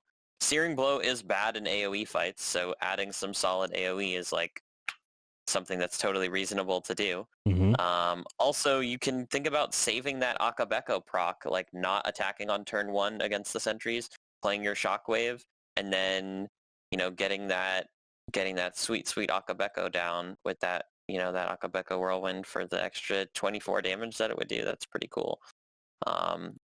You could talk about like one-shotting the thieves. That's a pretty nice thing to do in Act 2. It's true. But again, like Whirlwind, if you add it, you probably want to upgrade it. Shockwave is a card that likes to be upgraded as well. Definitely. Ghostly Armor is a card that doesn't need to be upgraded. And it's on 1 sale. mana for 10 block is just kind of decent no matter what, right? Yeah. I think I like Ghostly Armor and then just roll on. I'll have to get you to explain at some point when you would ever take a Frozen Eye. Other than just all the Havoc. time, because it's insane. Really? So not necessarily in Ironclad. So okay. I play a lot of Watcher. Watcher is a class that has a ton of agency over drawing with like some solid draw cards and the scry mechanic. Yes. So Frozen Eye basically is just like an insta win with Watcher if you're a good player. Okay. So yeah, you either upgrade Searing Blow again here or you upgrade Whirlwind. I'm gonna upgrade Whirlwind, and the reason why I'm gonna upgrade Whirlwind is I'm fingers crossed leaning into sentries for this boss fight, for one, and two, slime boss up at the top. I think we'll give him the old business. I like it. That's that's from the brain out the mouth. That's what I kind of got. Yeah, I don't mind it at all. That's unfortunate, but it is what it is. You do get to one-shot one of them, and then you get to do things to the other one. Yeah, like this fight's usually pretty free. It's like one of the easiest hard pool fights in my opinion. That's really unfortunate. And you get a heal out of it. True. Pretty nice. True Grit, Body Slam, Twin Strike. I mean, True Grit is whoops. I keep going to the wrong spot. I'm notorious for doing it. I mean, True Grit is good, but True Grit's another card that just wants to be upgraded. So an unupgraded True Grit is less impressive to me. Body Slam, this isn't what we're looking for. And Twin Strike, we have like, we just have better. Yep, I agree. So I'm just gonna skip this bad boy. Yep, I completely agree. Come on, Sentries, be there. You fuck. Damn. I hate you. Well, we do get to do 29 damage on turn 1. You could consider sipping on the skill pot there, because you can play your skill now. True. Double tap. Double tap Searing Blow. I'm all for it. Let's get her done. Yep. Double tap. Hold on to this for me, my friend. Thank you. And this one too. Just do a casual. What is that? 56 damage on turn 1. That's a thing, right? It's a thing. But he's angry now, man. You just won the fight instantly. Cool. I take 6 damage from 6 damage here. Yeah, 6, 7. Yeah. Get wrecked. Here, you know what? Just hold this. Thank you. Ginger. And we are rewarded for our potion use with another potion. True. Ginger's very good on Ironclad. I agree. Very much agree. I love Berserk, but fuck, I wish it was upgraded. God, I love Berserk. Yeah, unupgraded Berserk is a little difficult to take. Especially with our whole Searing Blow nonsense. Also, Liquid Memories is insane with Searing Blow. Oh, good point. Good point. Yeah, I think this one has to be another skip, although like I said, I love this card. This card. We have a lot of 2-cost cards in the deck right now, right? Mm-hmm. We have Uppercut, Bash, and Searing Blow. That's correct. But we don't have... I mean, it's, again, this is a card that would kind of demand an upgrade, and we kind of want to... for the meme, we kind of want to keep upgrading Searing Blow, right? I like it. Yeah, it's a shame. It's one of those. This is one of those ones where you're looking in the rearview mirror as you're driving away, and you're like, "Shit, did I do the wrong thing?" Yeah, I mean, we really, really, really, really, really want to find an energy relic at the end of this act. Yes. Is I think the path that we're on, and that's usually the path that Ironclad is on. Or we want to find just a casual Snecko Eye and win the run instantly. Oof, casual Snecko Eye would be great. Hello. Let's get that saucy 2 damage for 27 damage for 2 energy. That's pretty good. Pretty good, and it only gets better, baby. Yep. You could have considered slime. Oh, strength potion. Strength potioning. Yeah, I don't think you're gonna need it though. I think you'll be alright. I don't think with that opening, I think it's fine. You could have also considered holding the Akabeko for the Whirlwind, but I don't think that you're ever doing that. Yeah. The question is here, how much damage are you doing and are you going to get a good split? 8, 16, 24 plus... plus 50%. So that's actually 12, 24, 36. 36 more damage. But that's not even close to being your most damage as you can do this turn. Yep, because then there's this, which is a lot more. So you can always target it and to see how much damage you're actually going to do. So that's 40 plus 14, 56. So you'd split him at 60, which is not a great split. Mm-hmm. If you do the 40, he goes down to 76, which is actually perfectly not splitting. Mm-hmm. Which seems really good. Right. Yep. I get it. So hear me out here real quick. What if we went Searing Blow, Twin Strike, Liquid Memory, Searing Blow? Or are we really invested on holding on to that for as long as possible? Well, that depends. What's in your draw pile? A whole bunch of defense and an uppercut. A lot of garbage, yeah. That's definitely making the old Liquid Memories seem a little hot, not gonna lie. Yeah, it's a whole lot better that way, because that would be 40, 80, 80, 94. That's 94 damage. Yeah, that's pretty good. That is pretty good. Yeah. I like it. Yep. I like it. That is. Mm-hmm. And it saves our strength potion as well. Yeah, strength potion is a. Yeah, we hold on to that for Liquid later Memories days. is very strong, but this, I mean, this pretty much just instantly solves this fight, which I am a big fan of. Then I just pick up this bad boy again. He comes back for 0, and I hit him for another. So he's 22 now. That is an excellent split. The Whirlwind play, so you can always play Whirlwind for 0. Oh, that's a little awkward. That's upsetting. How dare you?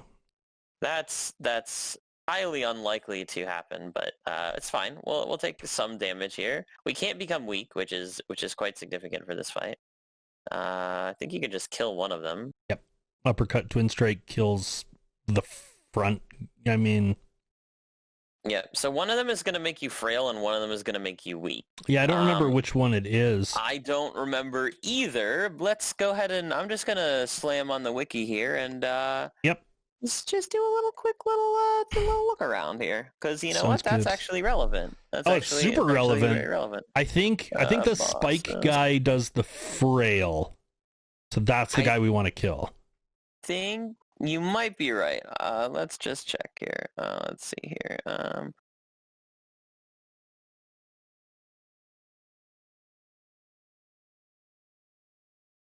So acid slime large does weak. No, so yeah, acid slime does weak. So you want to kill the spike slime. Yeah, I want to kill spike slime. Okay. Yeah. Yep. No problem. Goodbye, friend. It's been a slice. Skipping that second phase of the split entirely is very strong, and now we just murder him. Very cool. Yeah, get out of here, bud. Oh. God, there's two really good choices here. Yeah. I like Impervious, and I fucking love Immolate. Immolate's mega broken. Immolate's just disturbingly strong. Like, 21 damage across the board, add a burn to your discard pile. That's unfortunate, sure. But did I mention 21 damage across the board? Yeah. We have Whirlwind already. That's true. We also have we do have defense. We have ghostly armor. We have a couple ghostly armors. 2 ghostly armors, yeah. Not too bad on the defense front right there. Yeah, I don't think it can ever be. I don't even know what the third option is. It's Juggernaut. It's your favorite card, man. I don't think it can ever be Juggernaut. It can't ever be Juggernaut. I want to love Juggernaut. No, we can't get there. We can't get there. I think it has to be Immolate. I think with double ghostly armor already, reasonable block. Selling out for Snecko Eye now. Basically, yeah. Well, I mean, look, it's 2 across the board. Energy, we're real sad. This is up to you. I don't know what I would pick here, and I'm not going to spend a billion years figuring it out. Yeah.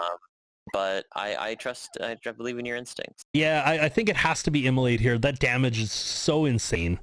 We're going to open this up. There's going to be 3 really good energy relics that we're just happy to see. It's going to be Snecko Eye, and Snecko Eye. So Runic Dome is here. That's basically free energy. My chest. Runic Dome, I understand the power of the Runic Dome, but my freaking god, does that thing ever weird me out, just because I don't know the attack patterns. I mean, we already have Searing Blow, man. Let's get weird. Let's do it. You know what? Okay. Listen. This is the deal. Ectoplasm sucks. Ectoplasm is horrible. You're gonna miss out on 700 gold throughout the rest of the run. You're right. That's enormous. You want to? I mean, listen. I'm here with the wiki. I'm here. We'll figure this out. Okay. Also, by the way, big shout out to OJB's info mod, which has integrated. You probably have seen that on my stream at some point. If you see my stream, you have seen that, and it actually has integrated feature where you can click on enemies and see their attack patterns. Oh, cool. Not what they're actually doing, but like the percentages. Yeah. I know it's scary. I feel like I need to go chew an aspirin or something, like burnt toast, and like my arm is going numb. Like, this is terrible. Holy shit. Okay, up at the top we have the bronze fellow. Yes. The big hyper beam robot. One bronze fellow awaits us. Events in Act 2 are really good, especially when you don't have deadly events and or not deadly events, but maybe it is called deadly events. I don't know. What's like a mod or something? When Council of Ghosts still gives you 5 apparitions, you just click that button every time. Oh, yes. Okay, really? Okay, hopefully that comes up. I'd like to talk about that. Apparition is the best card in the game, and you get 5 of them in your deck. That's pretty cool. So you're saying that this is probably an interesting line.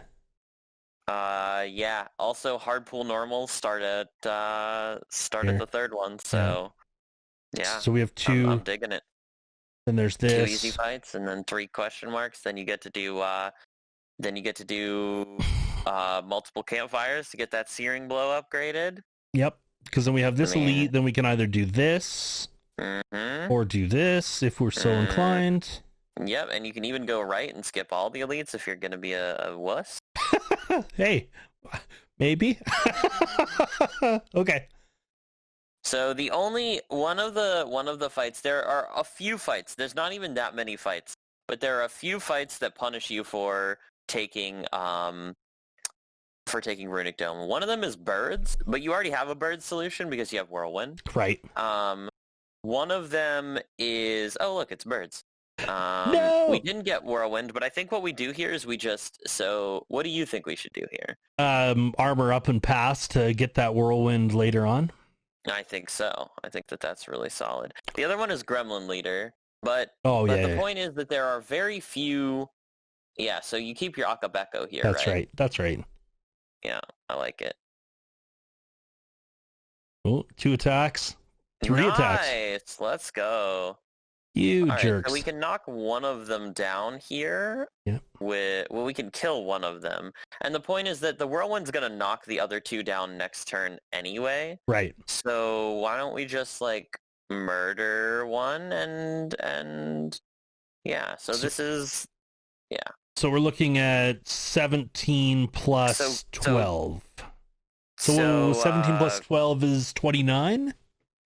So I can't get the middle one, but I can get the other 2. You're counting Akabeko twice here. Oh, shit, that's right. I am, too. So we're talking at 17... Twin Strike first is better because Akabeko affects Twin Strike twice. Gotcha. And I'd probably knock down... I mean, it's kind of a wish-wash. I'd probably knock down the one that has the most HP, maybe. Yeah, because now we're in a position where it's not going to kill. Yeah. Yeah. That's upsetting. Boom. And you hope that and then you can play Ghostly Armor too. Yep. Pretty cool. Yep. You hope that at least one of them is buffing. Nice. See, Dome's done literally. Oh, we didn't draw Whirlwind. That's awkward. I mean, this guy is going to be important to take out.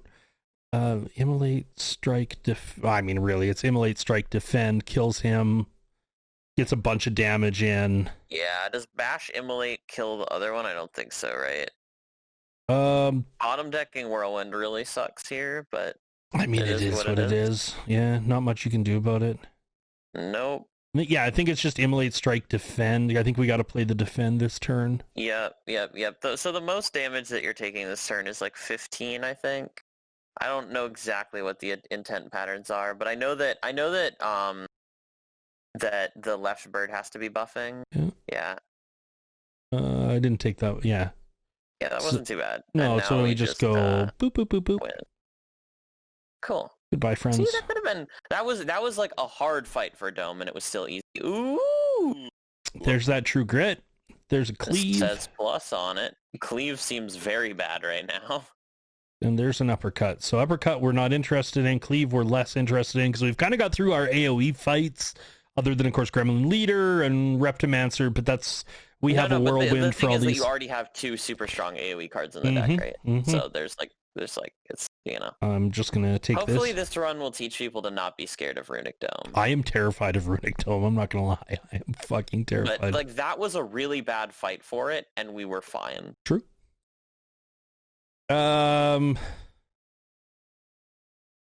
You bastard. I really wish that had one more damage on it so I could knock that armor off for the plated, but okay.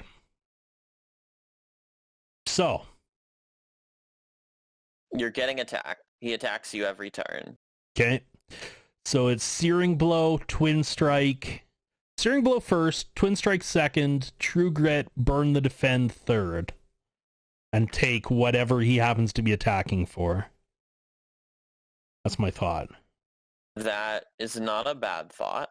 The other option is Searing Blow, Defend, True Grit, Burn the Twin Strike. Yeah, well, if you are going to Twin Strike, you Twin Strike first to get the double Akabeko. Okay, so now we're at 3. I don't think you can pass up on the Searing Blow here. It's too juicy. It's just too big. And then yeah, like if this was A20, you would know what he was doing. But on not A20, I think he's always double hitting you. I think it's like 7, so you're gonna take yeah. Because if I do again here, like you know what he's doing, you know he's attacking you because he always does. Yeah, I like it. Yeah, and the immolate holds more value than the block. Okay, so he did the 12 plus so yeah, I think here you just I mean, I would just armor up again, like because your defense is actually pretty good. You don't actually have to like burn enemies down. You know, you have 2 ghostly armor and True Grit now. Like so then I can because I can uppercut him, which still drops his metallicized or his plated. Yeah. Did you know that if you drop all of his plated before killing him, you stun him? Did not know that. I can honestly say. Again, here I think it's fine to just like keep defending. This guy doesn't scale. Just slow roll him. Yeah, why not? You could bash or you could whirlwind. Whirlwind does extra damage now. Bash does extra damage later. You also break a plated if you whirlwind. It's fine. So playing the free whirlwind is sometimes relevant because of pen nib, but obviously you don't have pen nib. So. Right. Yeah. I got you there. So I mean, this is play the entire hand. Easy prescribed turn. Nothing to do. Ow. It's starting to hurt. Finally did the big attack, but now we just we don't win. Nope. Unfortunate. We could potentially use like the fire potion, but I think you're fine. You're not going to take more than you're never going to take more than 14 here. Can't do that attack twice in a row. There you go. So now we win. Yeah. I mean, I don't. Yeah, there's no. Here, just. Sorry. Sometimes I like even though the math is so like blatantly obvious, I still have to like pause. Gotcha. None of these are that exciting in this deck. I agree. None of them. Not one. We really want some like scaling. I mean, True Grit or Searing Blow is scaling, but it's not like great scaling. Hey. So we have the Akabeko Whirlwind. These guys, this is another fight where like the dome hurts us a little bit here because they could be, both of them could be not attacking, but they also both could be attacking. So 16 times 4 is a lot, right? Yeah, it kills the lady. It doesn't kill the guy. Yep. So he's either attacking or not attacking. Mm-hmm. You don't want to kill the lady first, actually. Yeah, because the guy goes berserk afterwards or whatever. He gets very upset. Yeah. Actually, the knight could be like look at those eyelashes on the helmet there. Could be a lady knight. Yeah, could be a lady knight. Interesting. I still think we whirlwind. I think you whirlwind too. It's the question of do you whirlwind for 4 or do you whirlwind for 3? With ghostly armor, you mean? Yeah. So 16 times 3 is 40. 48. 48 keeps her alive.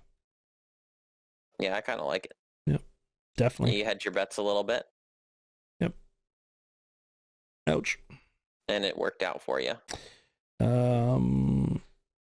Searing. So now she's forced to heal, because that's how her intents work. Yeah, I think. Well, I mean, she's not dead, but she's in bad shape. He's dead. Or sorry. Yep. The Centurion is dead. We don't know. Yeah. That's right. Yeah. So we can just do this. Yeah. We can do this to put her to 3. Like and then it is what it is. Like, heal for 16. Get not lethal. Come on. It's okay. I'd probably defend there because you cannot, like, if she attacks you, but you're fine. Okay, now you're dusted. Yeah. Good deal. That Burning Blood's the same. Okay. Armaments is interesting because of Searing Blow, but again, it's not upgraded. If this was Armaments Plus, we would probably take it. Yeah. We'd definitely take it. Yeah. So what does this deck need? Right now, we really want, like, card draw. Yep. Card draw is big. Headbutt would be big. Yep. Any type of strength scaling would be big. Yep. Disarm for champ is maybe worth it. For automaton, probably not, because it does help to burn through that artifact. That is a thing. True. Disarm is a card that's good for, like, Act 3 bosses. It's not great in Donudeka because they have Artifact too. Mm-hmm. But it's very good versus Time Meter and versus Awakened One. But it's also, like, really nice against it's nice against Gremlin Leader, it's nice against Book of Stabbing, it's nice against Snake Plant. It's definitely a viable card. I don't know, like, your defense is in a pretty decent spot right now, but yeah. It's a thing. I kind of outlined everything you need to know about the card, and now it's just sort of up to you whether or not you want to take it. It's definitely disarm or skip. Yeah, give me this thing, man. Yeah. Too many times I've been burnt by well. Wow. Very good event here. Yeah. So again, never this, always this, unless you've, like, you have, like, Pandora's box or something. Yeah. P-box or like if you're Watcher and you have lesson learned in Act 1 and, like, a lot of your strikes and defense are already upgraded. Mm-hmm. There are situations. Oof. Ooh, this is a big one. So mutagens is interesting because like bottled whirlwind, Akabeko, mutagens. We did miss out on the bag of marbles earlier, and we won't see that again, unfortunately. That's sad. Test subject, I think, becomes less interesting with, like, the strikes and defense being upgraded now. Yes. But I want Jaxed, man. Jaxed is, like, that's strength gain. Like, the strength game's nuts, dude. It's nuts. Yeah. Let's get Jaxed. Let's Jaxed all day. Okay. What do we want here? Who do we want to see? Probably Slavers, because we just hold that Akabeko Whirlwind. We just, like, defend until we find Akabeko Whirlwind, and then we win the combat pretty much. No, BOS. This is fine, though. We have disarm turn 1. So we disarm. Yeah, you 100% disarm. 100% disarm. And then he always starts, I believe he's, like, I think he always starts with the multi-attack. So you can, like, bash Ghostly and full block, I believe. Let's find out. Oh yeah, I am on fire. So you could think about, I guess you could think about Strength Pot, but we probably won't need it here. With the disarm on turn 1, like, this draw order is pretty good. Especially with now that we're getting the big Searing Blow off. I think this is fine. Like, you could do it. You could do Strength Pot here. Yeah, I actually kind of like it. I think I just like it as, like, a safety net or, like, an insurance policy. You know what I mean? Yeah, and you're also like fairly likely to get a potion here, I believe. I don't think we've gotten a potion so far Not in a this act. while. Yeah, not in a long Yeah. while. So for those of you who don't know, potion chance starts at 40% at the beginning of an act, and then it goes up by 10% every time you don't get a potion after a combat, and it goes down by 10% every time you do get a potion after a combat. I think you can afford to defend here. You have the fire pot as well if things go south. True. Ouch.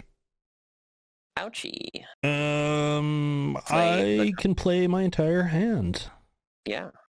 Sounds pretty good. Yeah, very reasonable. Weaken him seems good. Or it, I guess. Yeah. Well, it's a book. Giant like, ghostly arm. Yeah. Deal 12 damage 4 times. That's 48 damage. Puts him to 30. Nope, 20 something. The question that you have to ask yourself is how often do you find lethal next turn? So you're probably getting like multi-attacked again. Mm-hmm. You're getting multi-attacked for, I think it's like 5 times 5 here or something like that, or like 4 times 5. Yeah. So you're taking 20, so you can double defend and double miss out on a defend, lot double of that. strike. Yeah, double defend, double strike seems better than whirlwind here, right? Because I do agree. The strikes do more. And again, if you had pen nib, you would play whirlwind to advance it. Perfect. Well, that's a thing. Here you go. You just play your hand again. Yep. Again, your defense is like pretty decent here, so love to see it. Another uppercut. So now you're taking. I think you win now. 17, 13. Yeah, that's definitely. Oh, plus lethal. the weakened. Yeah, 17 plus 13 with weakened. Yes. That's a happy flower and another liquid memories. Flower is very good. Thunderclap's interesting with your whirlwind proposition, but it kind of ruins the whole Akabeko thing that you want to be doing. So maybe it's just another fat pass here. We're now going to be setting up Happy Flower every fight that we can, which is going to be fun. It's crazy. So now we can either take an elite or we can upgrade Searing Blow an extra time. Well, potentially. I mean, we have good potions. Like we might just do the thing where we upgrade Searing Blow here and then we upgrade Searing Blow again at the next campfire. So yeah, so we're because like this guy, I mean, there's now a 50% chance that this is Slavers and a 50% chance that it is. Yeah, 50% of Slavers and 25% that you draw Whirlwind turn 1. 50% that you draw Whirlwind turn 1 or turn 2. Right. So I mean. Yeah, I mean, I think let's balls. I think you got to go for it. Yeah. Balls. Question is, what do we smith? And I think the answer is pretty obvious. It's this boy right here. Look at this guy. Hell yeah, brother. Let's get that. Let's get that upgrade. Goddamn jacked up fucking deck this is. Hey, it's Slavers. Hey, it's Whirlwind. Come on, Whirlwind. Nah, Jax works though. Jax is good. I think we skip strike here. Yeah, definitely. But we play everything but the strike. I like it. Yeah. And disarm. And we can't become weak. So disarm. This guy sticks out in my head. None of them multi-attack, and Taskmaster is going to be surviving the longest. So gotcha. And yeah, I think you skip on strike to keep that sweet Akabeko. Ow. Please don't. Why? That is unfortunate. Missing both of your AoE cards in the first 2 turns really sucks. So Red Slaver could be entangling you here. I think you might have to just abandon the idea of I agree. of the Akabeko here and kill Red Slaver, because if you get made vulnerable, you're very, very sad. Yep. I agree. So I mean, I guess it doesn't. Bash is like, yeah, I don't think it matters because you're just gonna uppercut or bash strike. I think uppercut strikes more damage though. So you might need that in order to kill. Yeah, because it kills. Yeah. It's unfortunate. Yeah, really unfortunate draw order. But what are you gonna do? 50 damage across that. 50 damage, which means you do take damage unless you use your fire pot on the Taskmaster, which is probably worth it to do at this point, if I'm being honest. I agree. Very, very unfortunate to Oh yeah. Vajra's good though. Yeah, Vajra's wonderful. Makes up for it. Pommel's interesting. Does have the draw that we're looking for. Yeah, we have no draw. No draw. Zero draw. Zero. So, nada. yeah. Whee! Absolutely zero. Drawing more means we get to play Jax more, which is pretty cool. It also means that we get to hopefully heavy strike. Or not heavy strike, sorry. Yeah, steering blow more. That's the one. You know the deal. Give me something good. A potion belt. You love to see it. Yeah, not really what we're looking for right now, unfortunately. I think it's gonna have to be probably rest here. You might want to take the elite. I think it's probably rest and take the elite. Gotcha. Give it to me. Yeah, there's no way I can't rest, unfortunately. You're gonna die to there's like a very real chance that you die to the elite. Come on, whirlwind. Damn. Like, what is never going getting on? It. At least we can kill one of them instantly. Yeah. Pretty cool. Wait. How much does... So strike does 9. 9 plus 43 is not enough to kill any of them. Okay, good. I just wanted to make sure. So you could do like searing blow on one and then uppercut strike on another. Wouldn't kill one of them right away, but they're not attacking you this turn.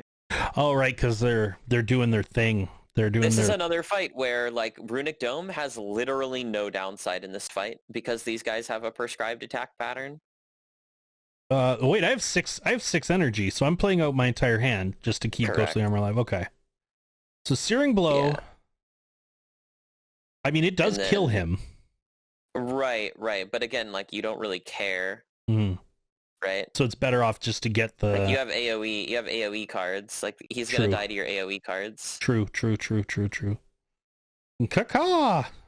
Because there's no reason to kill because you have no incoming damage, right? So yeah, now they just die to your AoE cards. Very cool. Yep. Yeah, that seems very reasonable. And just play a defensive card. Yeah. I also realized I've left all of my game sounds off. It's pretty good of me. Yeah. And then I think what you want to do here is you want to not kill to get better Happy Flower. Oh, okay. So he's only has 4 strength, so he's only doing 10 damage, right? So you can defend True Grit and full block, and then you can try to get Happy Flower on a better number. Okay, yeah. But I mean, I can hit him once to put him... Yeah. Defend, True Grit. Lovely. So now you can't full block. But Happy Flower on 1 is better than Happy Flower on 0, right? True. So we just... Cultist Potion's very good. Insane. And probably a bunch of stuff that you have to pass on, unfortunately. Yep, I agree. No rare cards in this deck so far, which is very unfortunate. Just the Immolate. Just the one Immolate. Oh, that's true. Yeah, we do have the Immolate. Why? So we can kill with Jax. We can kill both minions. Yeah. Because we'll bash one, uppercut one. No, you can use strike to kill. You can use and defend. So you can use up. You need to think about Akabeko order here. But the strike is gonna do 12 damage, right? So no. Wait, no, the strike. Well, actually, it doesn't. It technically doesn't matter. Yeah, because this is 13 damage. Yeah. Base. You just need to make sure that you're not uppercutting the right one with Akabeko, and then you're really sad, right? Right, yeah. Yes, or I guess it's doing 16 damage. Yep. And then that. Yep. And then that. We're not done yet. Okay. So now you have a 75% chance to not be getting attacked here. Right. So I think the first thing could is be getting attacked, but I think anyway. I mean, I think pommel is the first, like pommel to draw the 2 cards, right? I mean, it always happens. It always happens. Right, and so now it becomes twin strike, block, block, block, or twin strike, strike, block, block. Are being attacked, if you are being attacked, you're being attacked for 30. Oh fuck, man. But it's there's like the probability of you getting attacked here is very low, so I think that you want to do your 2 attacks. Yes, I agree. Right, makes sense. Now we get Immolate or Whirlwind. And there is, so Immolate does more damage than Whirlwind for the same amount of energy. True. And then so, I mean, I think the play is pretty easy here. Yeah, Immolate, strike, and then Ghostly. I mean, you have 50% chance to be getting attacked this turn, so I would probably skip out on that strike. Or just go Ghostly, and then make it disappear. Yep. Oof. Got it. Now you're guaranteed to not be getting attacked this turn. Perfect. So this is my free turn of just wanton abuse. Yep. I mean, I think losing the Ghostly... I have 15 cards in my deck. You're not... Think about the draw pile. You're not coming around to it again. Yeah. Like, I'm not going to cycle through it. Right. Jax, Immolate. No, you don't play Jax here, because you have lethal without it. Ah, good point. Good point. Happy Flower on a bad number, but you take the kill when you can there. Yeah. Dark Embrace, do we have exhaust cards? Technically we have, well, it means that if we don't play, okay, yeah, I mean, I don't hate the Dark Embrace Plus here, so it means that if we don't play Ghostly Armors, they draw us cards. Mm-hmm. It means that if we play True Grit, it draws us cards. It means that when we play Disarm, it draws us cards. True. Don't hate it. It does say plus on it. It's a plus card. It's the only draw card that we currently have. That's the hitch, right? Is like we need draw cards. Kind of need, and also it works with Blue Candle. True.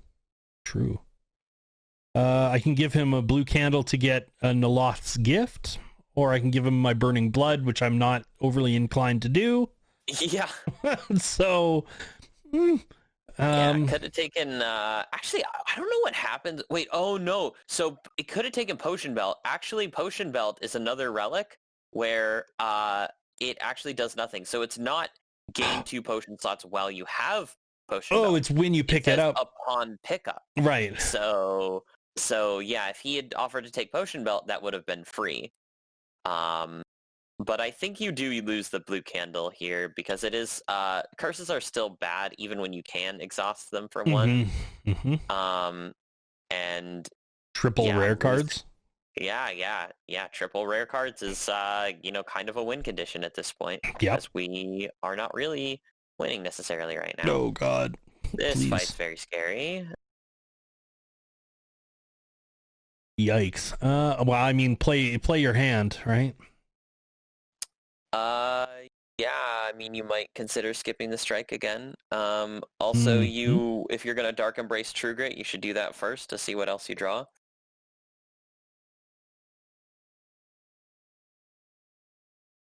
Give me something good. That's good. That is good-ish. So it puts me vulnerable. Exactly.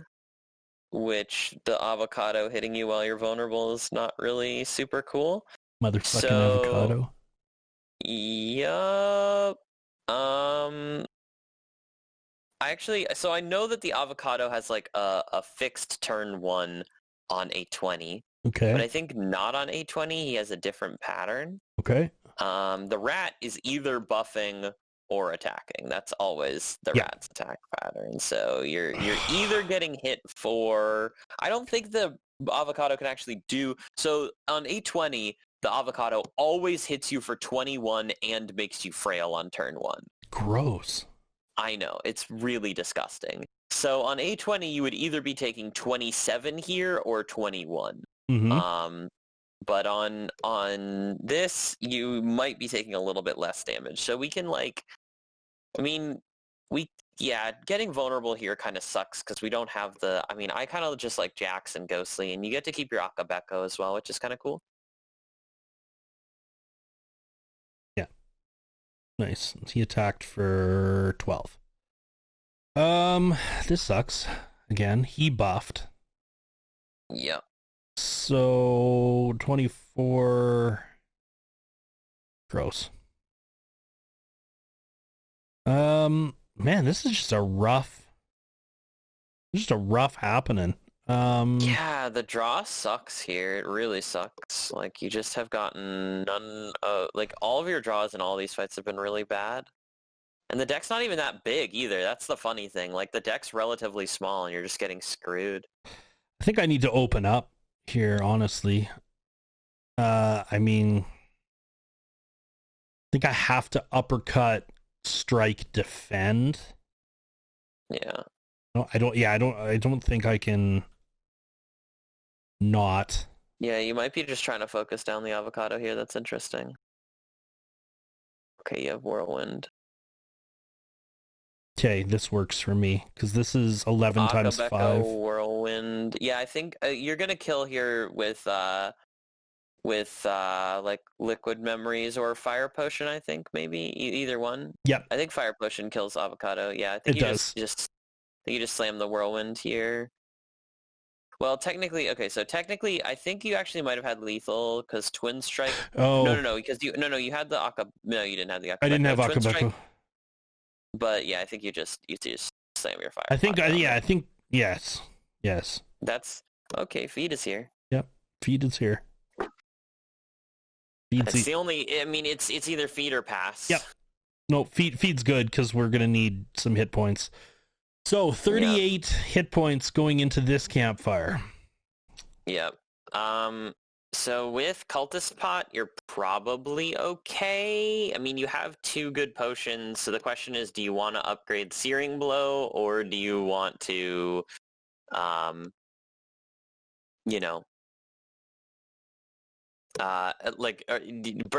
of these potions are really premium, so you kind of have to think about that. So if you rest, you probably never lose here. Yeah, I think I have to rest, and I hate that. I mean, I hate it too, but I think I have to, really. I mean, 26, that puts me to 50, 64. Puts me going into this guy with 64, and then like maybe I slam a cultist pot and save the liquid memories. Like it's going to be one save the other, and it's really going to come down to what my opening hand looks like. Yeah, I think I agree. I think you probably need to slam Cultist Pot. Well, okay, this is the thing. If you're gonna do Cultist Pot anyway, you probably are committing to like not getting Hyper Beam, right? Right. Because this is the consideration with this fight, right? Is like if you're going to get Hyper Beam, then you're going to rest. But if you're not going to get Hyper Beam, then you don't need to rest because you're not going to take 38. Right. So this is the consideration with the fight, right? It's the entire so risky. It's the entire consideration. It's I mean, I think that if you have both potions, I think that if you're going to rip Cultist Pot anyway, which is probably advisable, yeah, absolutely, then you might as well just smith here. That's my gut instinct. Okay. I mean, I'm with it. Because it just means that we're going to go Searing Blow, Liquid Memory, Searing Blow. Like, yeah, I mean, you're already dealing a ton of damage. And here it is. I think you rip the Cultist Pot here, and then you just Kaka. So if I go Searing Blow, I mean, do I just play out my hand? 2, 3. Yeah, 6. I think so. I mean, you're not giving up on all this damage to save Akabeko for Whirlwind here. Right. Yeah. Okay. 40. Gross. So This is another fight where it's a little awkward because you could either be getting attacked or not attacked by Automaton right now, and you could be getting attacked or not attacked by both of the little dudes as well. Right. So you kind of have to hedge here. I kind of like defend Whirlwind here.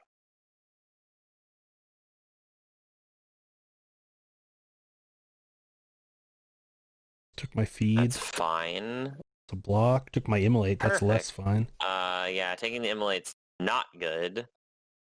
So you could Liquid Memories Whirlwind here. Yep. Like Jack's Liquid Memories Whirlwind. Yep. I kind of like that a lot, actually. I think I agree. I think that's the play. Like, honestly, because this gives us 13 damage times 5. Yep. You kill both of them. Seems actually. Wait. Hold on. You're gonna want to strike first. The middle guy, yeah. Oh, just for the extra damage. I understand. Exactly, because you don't need 13 times 5 in order to kill the outside one. Yeah, I only need 13 times 3, really. So the question becomes, do I ghostly armor as well? No, because you're not getting attacked. And you want to push damage. Because he attacks last turn, that means he's not attacking this turn? Correct. Gotcha.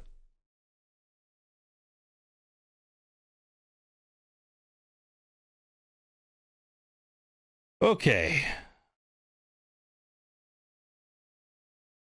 Okay. So again, you are getting attacked now.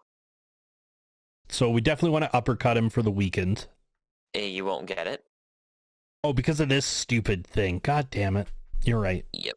So I can't disarm him either. Correct.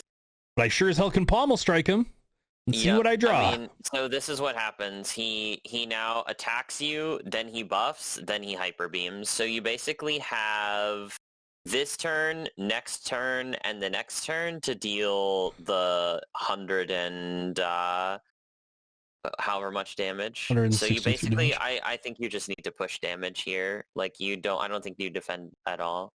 I think you just, it's uppercut, right? To push the artifacts off. Well, just to get extra damage. Gotcha.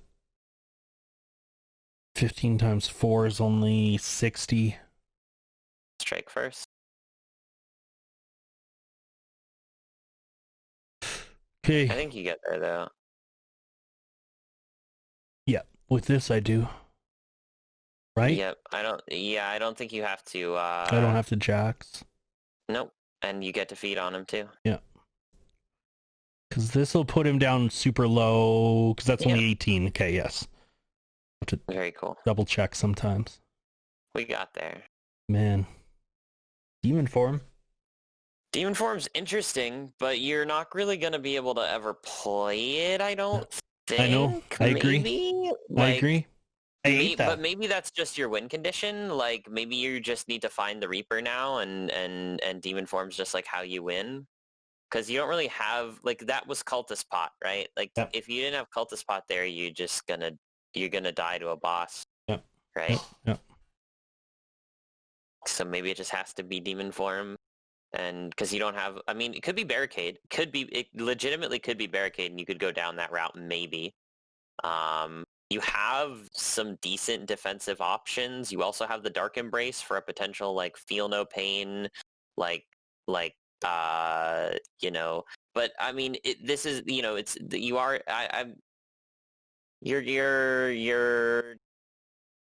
it could be pass. It could be pass because you're just going to try to win with Searing Blow. Unfortunately, you haven't seen a single headbutt, which is kind of like the Searing Blow support card. Yep. And it just, like, doesn't exist for some reason for you. I mean, if you pick up 5th Energy here, Demon Form's really nice. Barricade is also very nice with Runic Dome.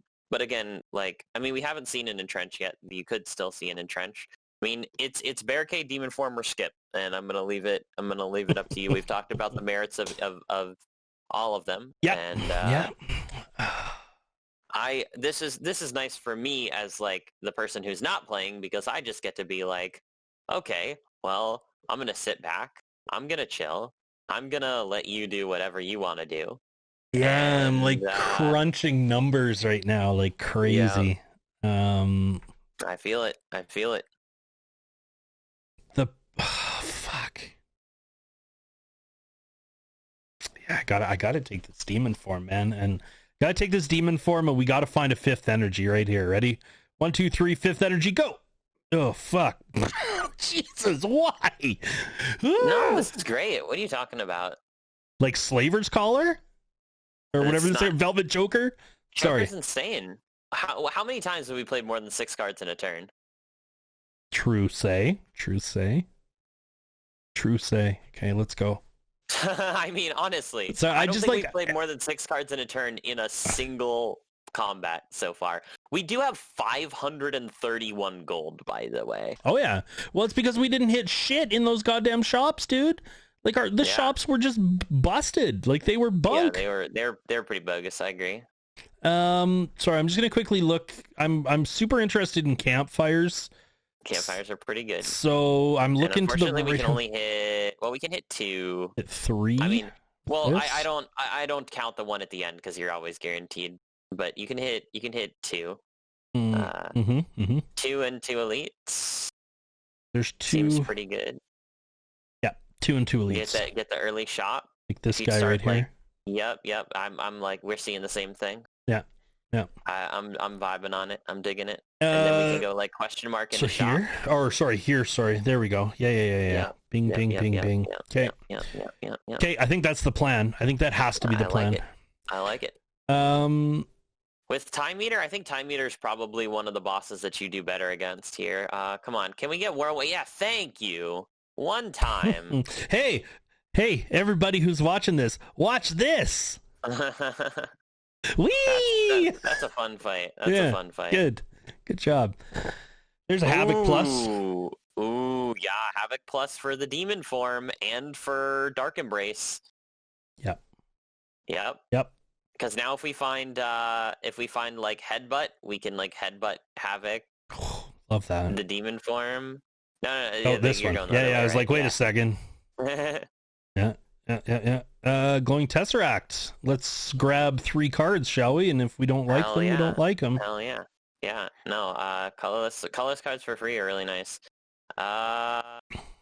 So Forethought with demon form is interesting, but the thing is that you don't want demon form on the bottom of your draw pile because you want to play it as early as possible. That's right.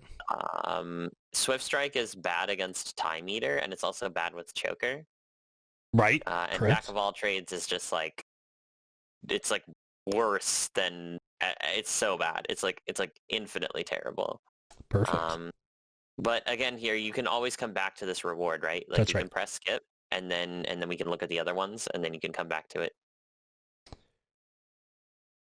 This seems... Well, Violence is interesting because it could help you get Whirlwind earlier. Okay. Don't mind that. That could be cool. And... Enlightenment with Demon Form is interesting, but not necessarily what we're looking for. Yeah, I think it's like banking too much out of a 25 card deck to have both those cards in your hand at the same time. How many 2-cost cards do we have? A few. 1, 2, 3. And then this guy? Yeah, not even that many, huh? It probably just messes up our 4, draw more than it actually. Yeah. It probably, it's just a card that we have to draw into, and our draw isn't good enough to probably make use of Enlightenment. God, our draws have been bad. Unfortunately, we found nothing. We were really looking for like secret technique or even like Master of Strategy would have been really good, obviously. Like Apotheosis, maybe. Oh, Apotheosis would be dope. Yeah. Yep.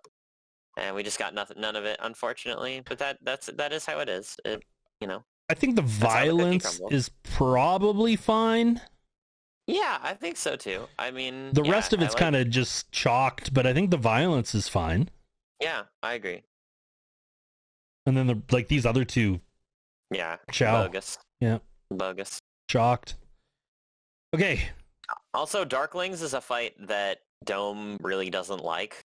Oh yeah, but because the double attacks and the weird shit they because do. of their just like completely uncertain attack patterns, Mm-hmm. but Mm-hmm. skipping that entirely with Akabeko Whirlwind, pretty cool. Okay, my friend, we've been at odds apparently so far, and now I need you to cooperate with me.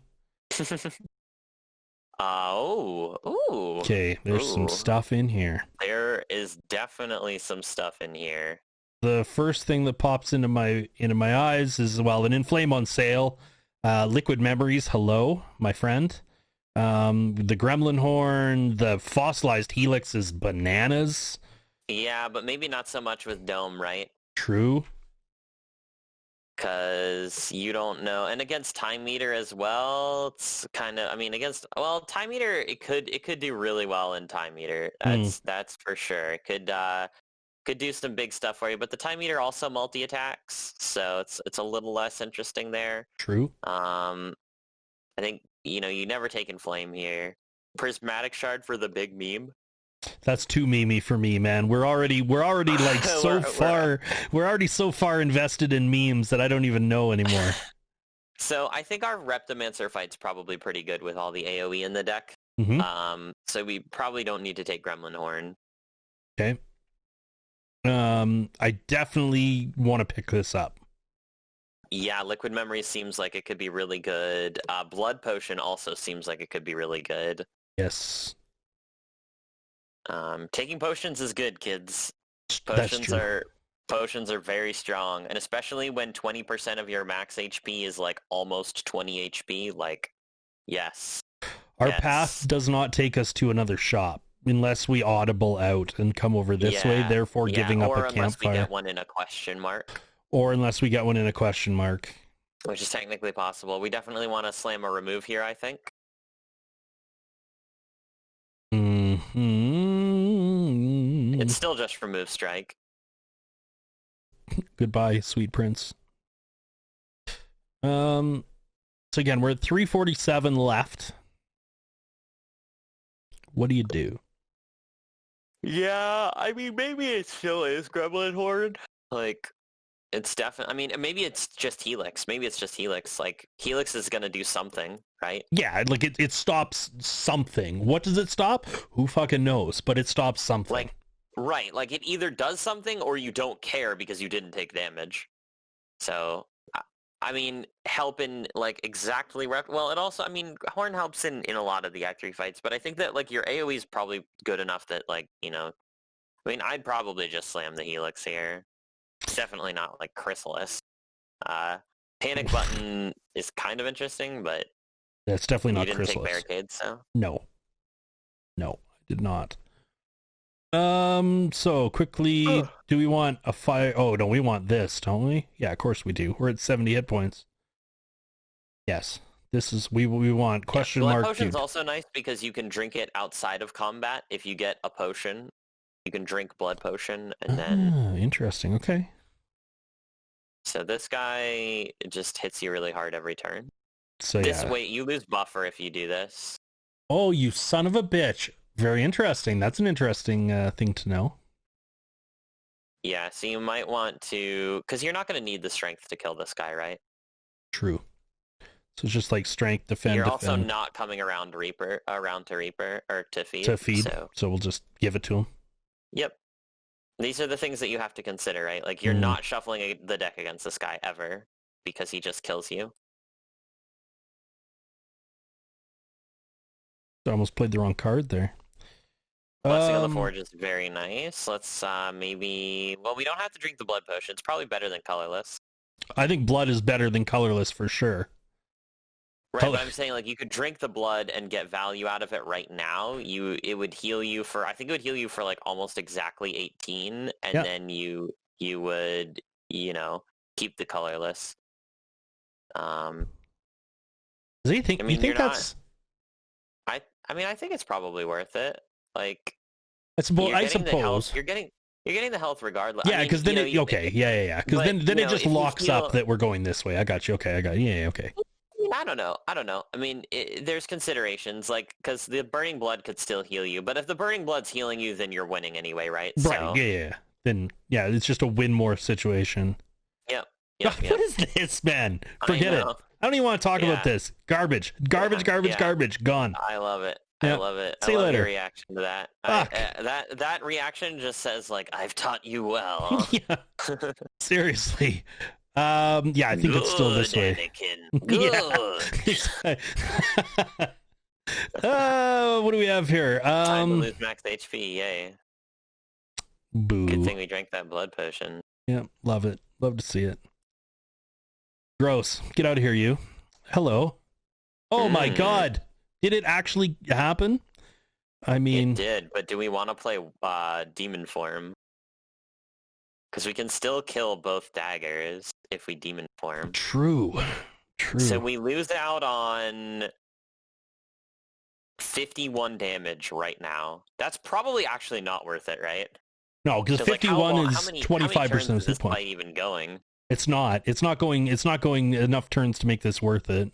I think this is really... Yeah, so the question is, do we maybe want to miss out on...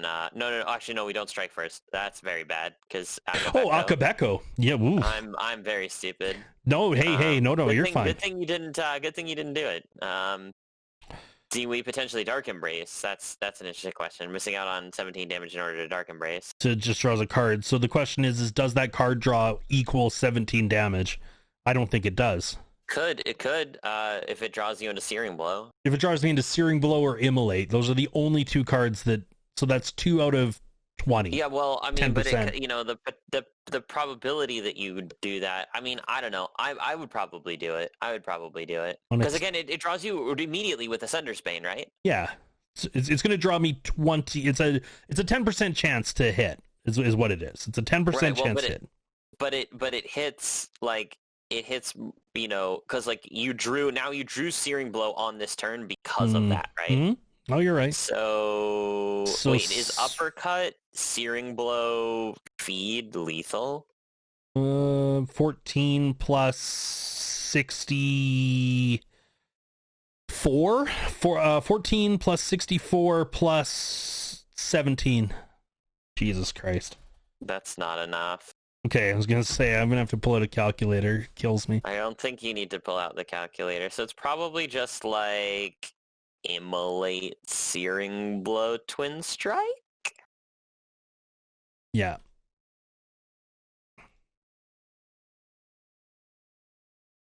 Please be doing the... Oh, she's summoning. Okay. You love to see it.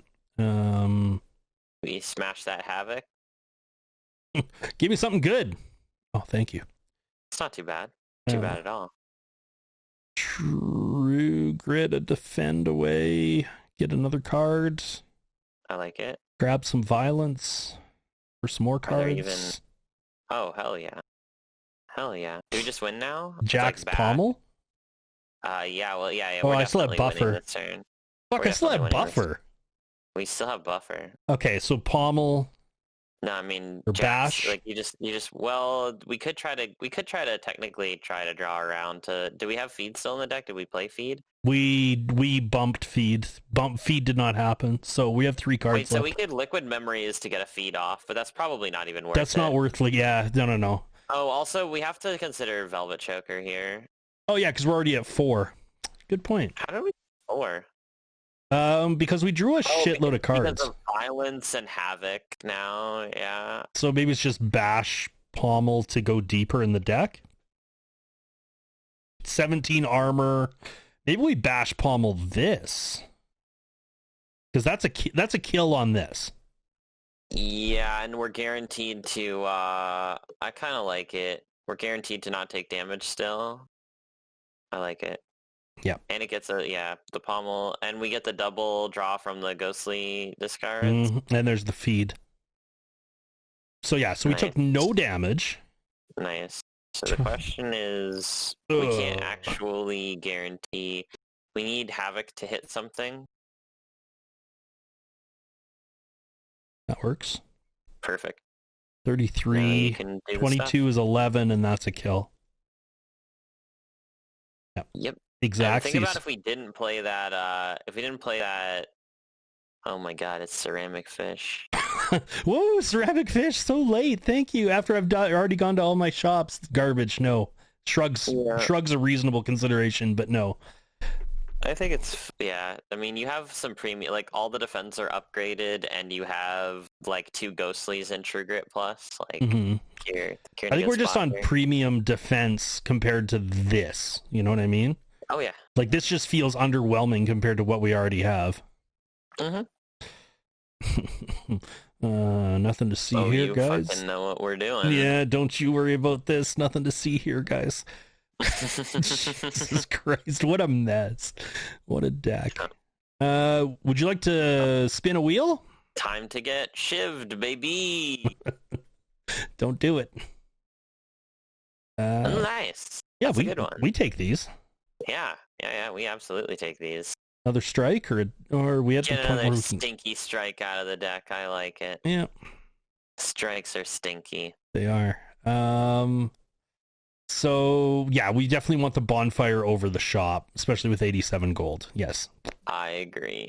Completely. something good. Ooh. A strike. Ooh. Oh, all these strikes we got rid of. God damn it. Oh. Well, no, we still have Pommel Strike and Twin Strike. True. It's a head that wants to let us set up forever. Oh my god, Demon Form on turn 1 head is 7 energy. Look at this. pretty pog. Not gonna lie. And it still allows us to Akabeko or Twin Strike, or we just leave it? Yeah, so the question is, do you want to Havoc here and risk, like, getting Searing Blow in play, potentially? Also, you're gonna play Defend and Ghostly first. Right, because of the slow. Yep. So the thing is if I Havoc and it hits an attack, do I lose my Akabeko? Yeah, but you don't really... Well, I guess you care if it's... so yeah, I guess you would Twin Strike first, and then Havoc to... Okay, losing Whirlwind is fine. It's actually, like, actively good, I think. Jax? I think you just buffer the Jax here. You just kind of, like... You just kind of... Well, I mean, there is consideration, because you do have Demon Form in play already. That's true. So maybe I don't need to Jax here? Buffer could potentially save you a lot of HP in this fight. That is true. So maybe I just True Grit the Jax.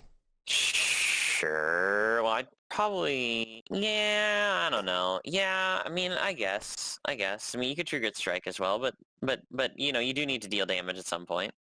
Yeah, I think I just ditch this. Like, I mean, don't get me wrong, Yeah. it's a good card. It's just... Yeah, no, I like it. And then defend, because you definitely want to save that buffer, and he could be doing more than... Mm-hmm. Play out the hand. Seems good. Yeah, dump the hand. Drop this on him three first. cards to play with Choker, so... Yep.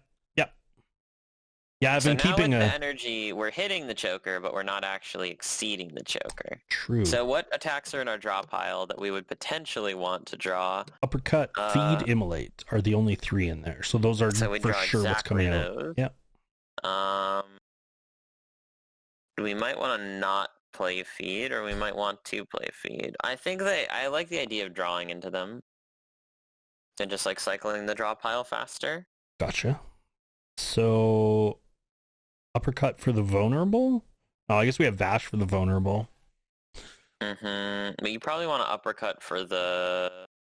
Well, Vash makes him vulnerable next turn, too. You could lose Buffer here. I think you're losing Buffer regardless, though, because I think he attacks for... Well, no, I don't think you are, because he has negative strength. So I think you do want to uppercut over... Uppercut, defend... Vash. Defend, uppercut, searing blow? Yep. And yeah, in that order because of slow, of course. Mm-hmm. 109 damage, Casual. searing blow, very casual. Casual 109 damage. As you do. Blocked everything. Love to see it. Yep. Okay. So you want to leave yourself the opportunity to play Searing Blow here? Yeah. So if you pommel, you want to not, like, because you could play, like, Defend, Ghostly, and then Dark Embrace, and then pommel, but then if you do that, then you hit can't the play searing blow, then you're sad. So I'd probably, like, maybe defend maybe ghostly like pommel. Yeah, and then I mean, or yeah, maybe the Dark Embrace. You like want to get that in play regardless. Ghostly for sure. Pommel. Yeah, I like it. Oof. And now Gross. we can, just defend strike and. Of course, the only play. Okay, so now the next hit is the big attack. But we can... Man, we can go Bash, Immolate. No, we can go Havoc. Bash first, I would think. Bash. Havoc. Okay, yeah. Immolate, Searing Blow, Explode all... Very dead. Yeah, like... Very dead. Casual 126. Good night. Love it. Didn't use buffer. Preserved insect. We've fought all the insect. Oh my god. Hello. I mean, like, you don't not take that. Yeah, there's no situation in a demon form deck that you're not like, I just want more strength. Yeah, I agree. And it works with even matter. everything we're doing. Yeah. Oh yeah. This time meter is gonna have no idea what hit it. Okay, so we have the nuts here, but we're gonna take a lot of damage in order to get the nuts down, basically. Yep, I see it. And also feed wants to be played here, so I think it's probably just like slow roll him. Yeah, we want to kill the exploder because the exploder is guaranteed to be attacking. So I guess there's no real consideration to play order at the moment, because there's nothing that really forces anything. So we can pommel first. Is that Shure SM7B? It sure is, yeah. That is a nice microphone. So I can feed off this dude and it doesn't fuck shit up like with the 3 black dudes. Or you can only the 3 jelly black guys from Act 2 or whatever. Yeah. Where you, yeah. or whatever. The Darklings. Yes. Thank you. Where you can only feed on the last one, right? Yeah, because they regenerate. So if you could feed on them forever, it would be really stupid. And obviously feed exhaust, but like Exhume exists, so. Okay, so I mean, do I Dark Embrace feed? Sure. Like, is that all right? To draw the card, I like it. So you can still Searing Blow. That's upsetting, but whatever. It's not even that bad because you still have cards to play this turn, right? True. So I can go Twin Strike there. I like it. And then probably just True Grit. I like that as well. And just True Grit away. It's technically possible that you could take damage here, but it's highly unlikely. So I True Grit, and I'm just going to True Grit away. I mean, really, this thing's kind of not... Yeah, it's kind of useless. It's not really what we want. I don't know about that. He could attack into the spikes. It's a little... True. A little scary. No, I took 0. My poor buffer, man. How dare you? Some peace. Violence draws probably good stuff. Violence draws Immolate, Uppercut. Well, yeah, it drops like 3 of these 5 cards. I like it. All right.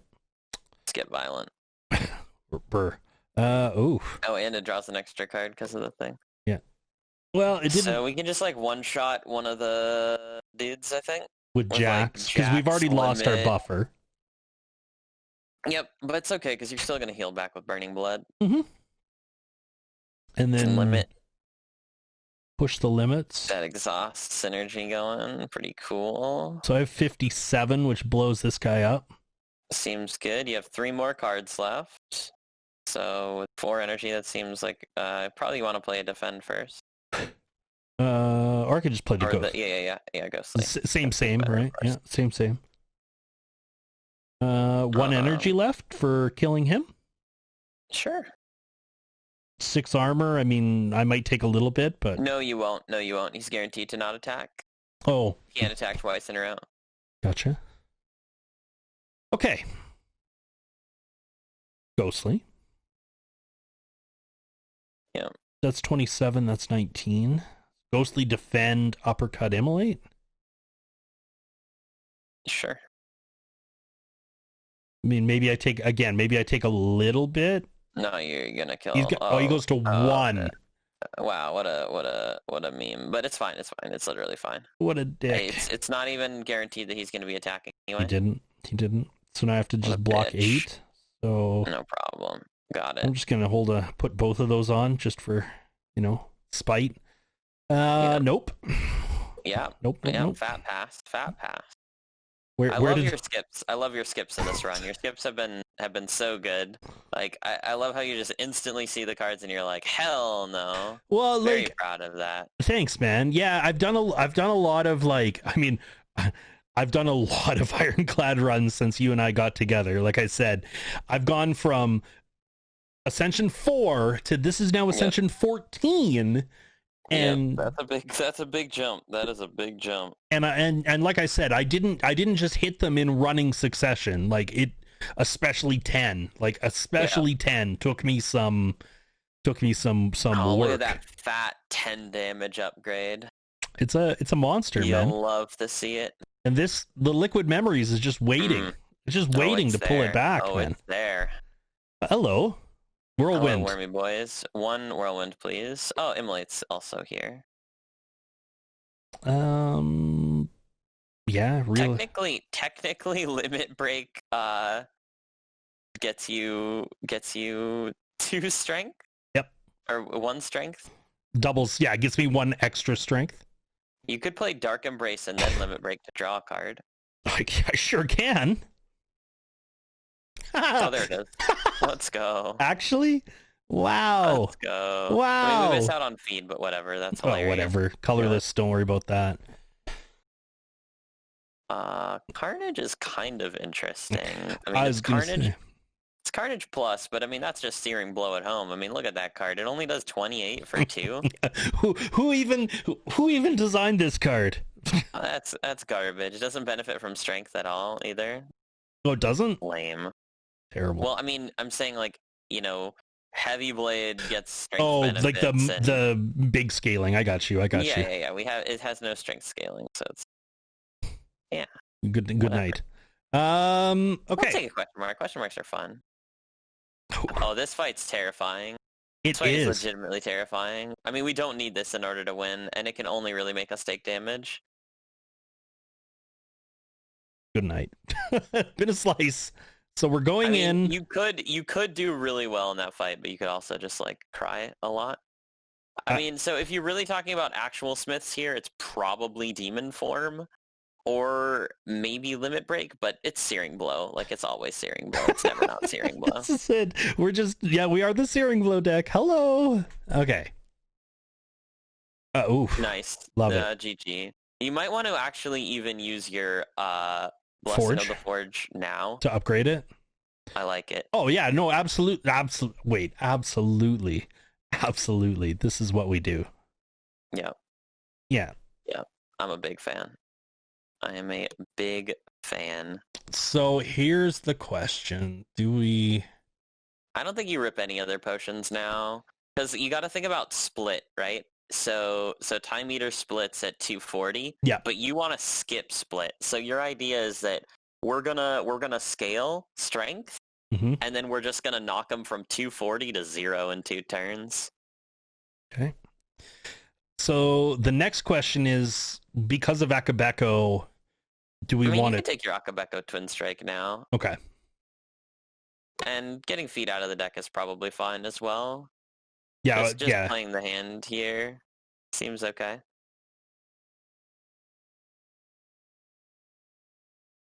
It's not very nice, sir. Please don't. Yeah, so we lose the buffer. It's all right though. Jacks.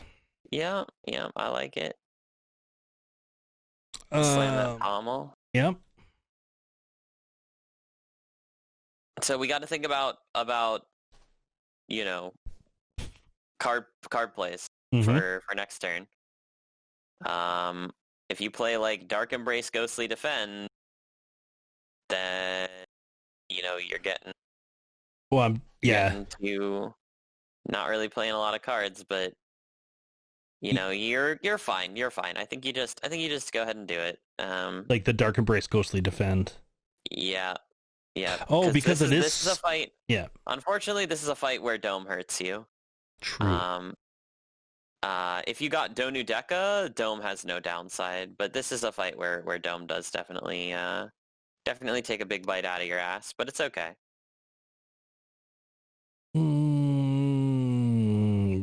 Shit.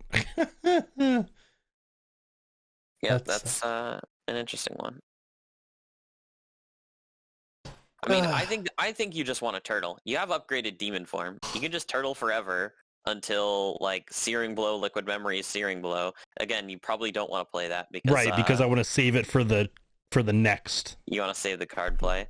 Right. Okay, so it's likely that you're not getting attacked this turn. I think you want to play Searing Blow 100%. Yeah.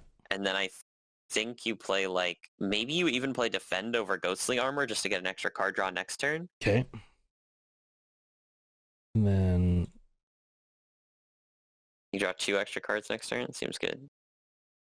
Yeah, so you didn't even get attacked. Very epic. And Limit Break now brings you to 1 trillion strength.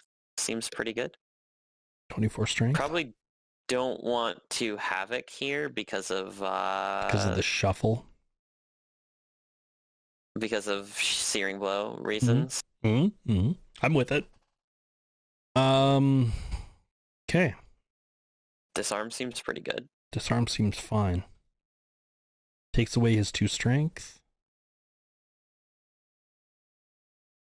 Where are we at? We're at 2 card plays, so uppercut. Well, we win. We're at well, yeah. I think we win regardless of what happens now. We have 24 strength. Right. I kind of like just uppercut, bash, and pass though. Seems good. You're not gonna knock him down yet. Yeah. Yep. Yeah. Now you get attacked, but it's fine. Then we win now. It's literally GG. Yeah. Because we go Immolate, Searing Blow, Pommel, whatever order. I don't think order matters here because then we just Liquid Memory, Searing Blow again. Yep. So yeah, I'm actually just trying to work it through in my own head. Like, is this? Because yeah, there's just. Just point Searing Blow and see how much damage it does. Oh, never so mind. We can literally just Liquid Searing and kill. Seems pretty cool.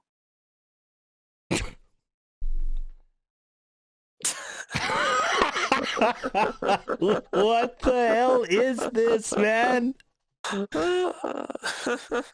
Jesus. Well, that's a thing. Just happened. Yeah. I cannot believe I actually took Runic Dome, and I can tell you exactly what the thumbnail for this video is going to look like. It's going to be me looking terrified with the Runic Dome in hand or something like. I like it. Fuck. I mean, listen, but think about what Dome actually did.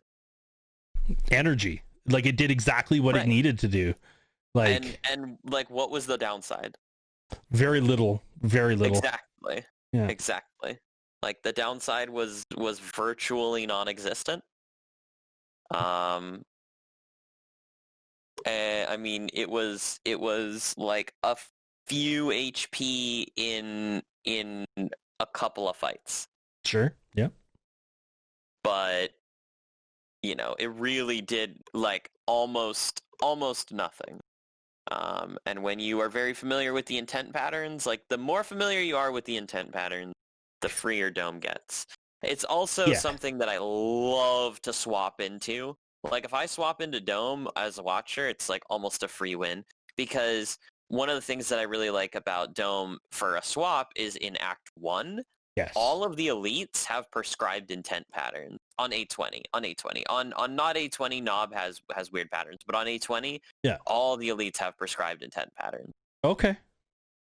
I mean, Lagavulin always sleeps until turn 3 or until you wake it up. Then it does 20 damage, 20 damage, debuff, 20 damage, right? Mm-hmm. Sentries, the middle one attacks and the outer two shuffle the days. Then they alternate, and the Knob does buff, then small attack and vulnerable, then big attack, small attack and vulnerable, and big attack. That's it. So Dome has no. I mean, they're all prescribed intents, and all of the bosses also have prescribed intent. That's insane. That's wild. So Dome has literally zero downside in all of the elite and boss combats in Act 1. Right.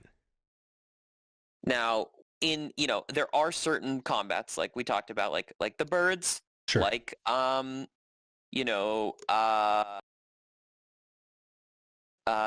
Leader is the big one, is the big scary one, right? Because like Gremlin Leader with that when she has no minions, it's the 25% chance to attack. So it's like, well, if I get screwed here, I get screwed, kind of. Right. Yeah. But that's like one of the very few combats, right? In like the vast majority of combats, it's just free energy.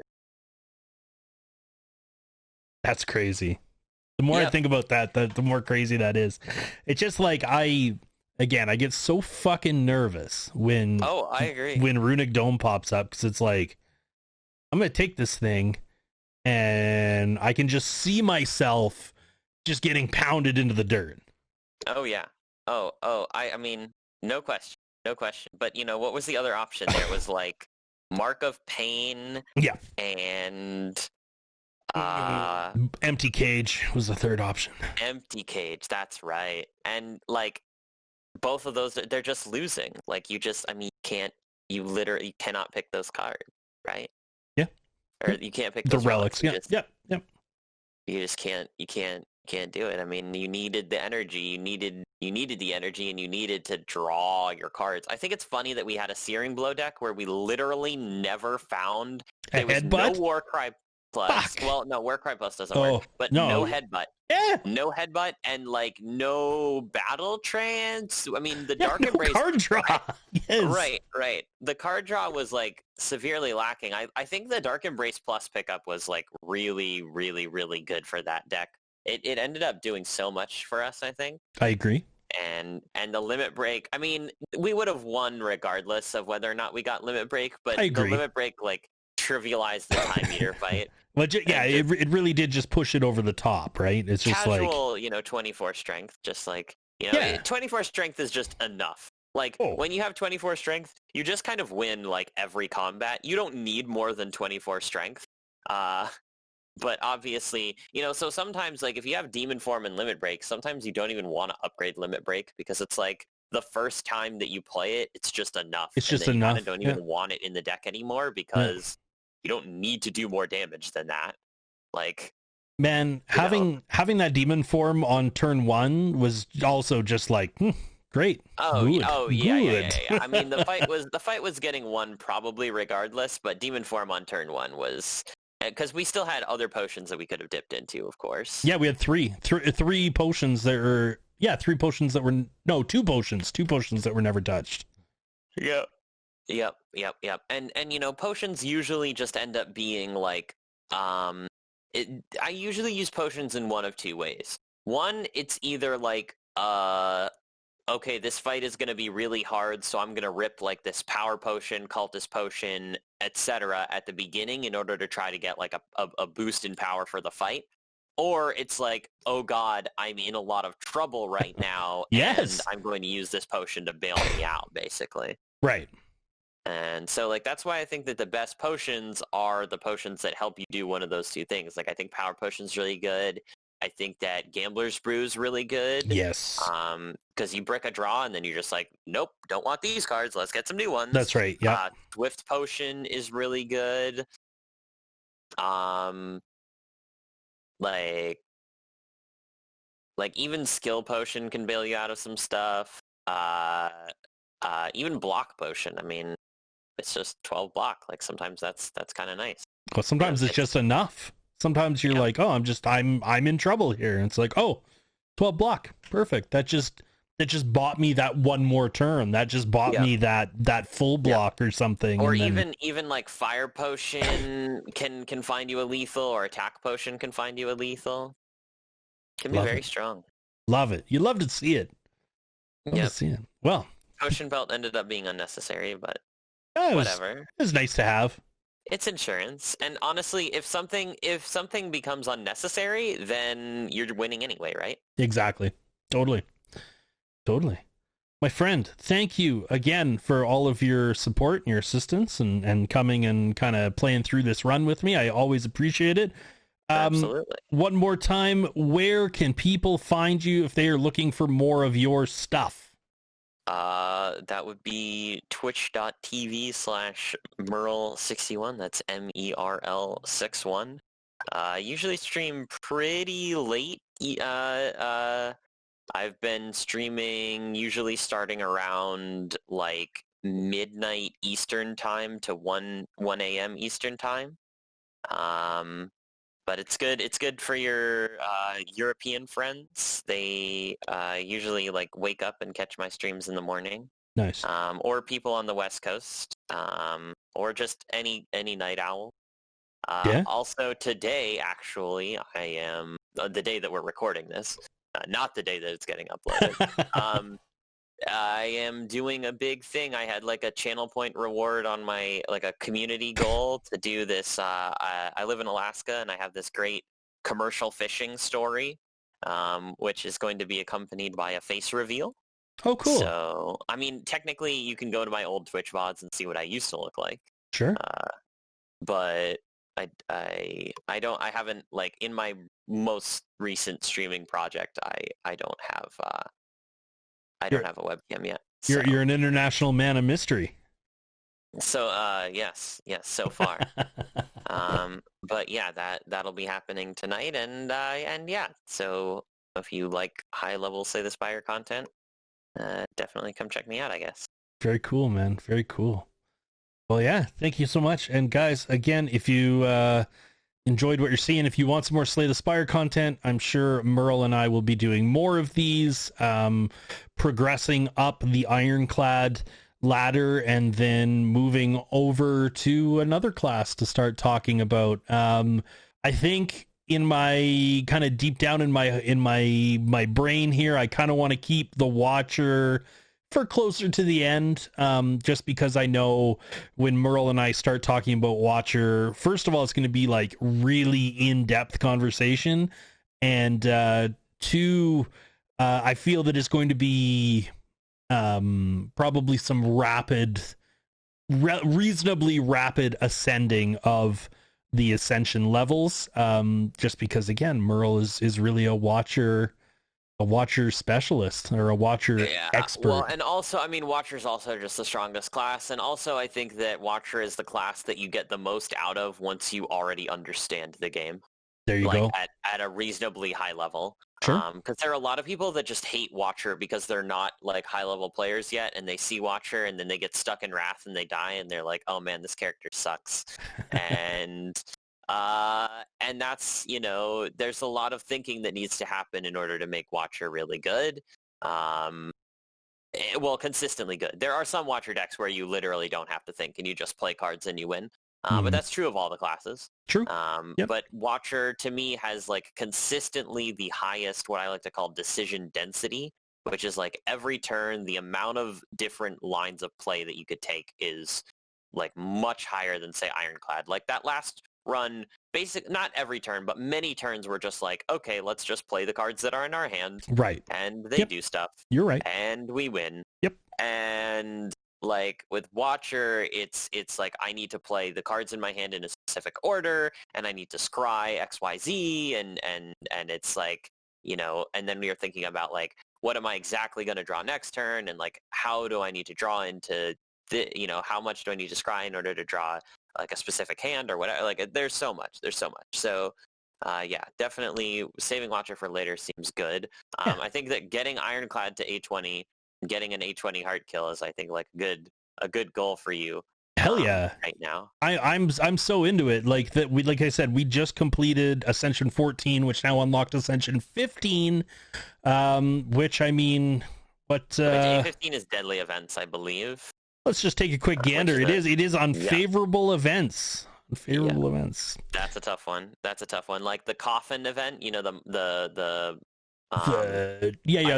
chance to get cursed or whatever. Yeah, well, that becomes 100%. Oh, perfect. Yeah, good. So it's not 50% chance to get cursed. It's now you're getting it. So, yeah, okay, I got you. It's basically just you don't take that event anymore. Oh, fair. Okay. the big one, I think the biggest change is apparitions, only giving you 3 instead of 5. Instead of 5. Because, like, 5 apparitions, you basically just instantly win. Okay. Like, it almost doesn't matter what class and what type of deck. It's just like, okay, you have 5 apparitions, you just win the game now. That's nuts. But with 3, it's a lot. I mean, you still take it a lot of the time, but it's definitely a lot less of an instant win and a lot more of like I really have to consider whether or not I'm going to take this and like how it's going to work out, etc.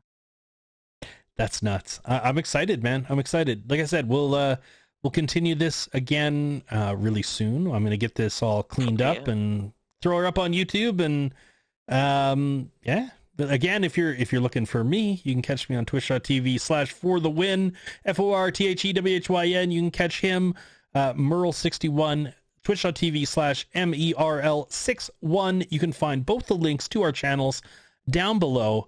And yeah, we'll catch you guys next time with some more Slay the Spire content. See you guys!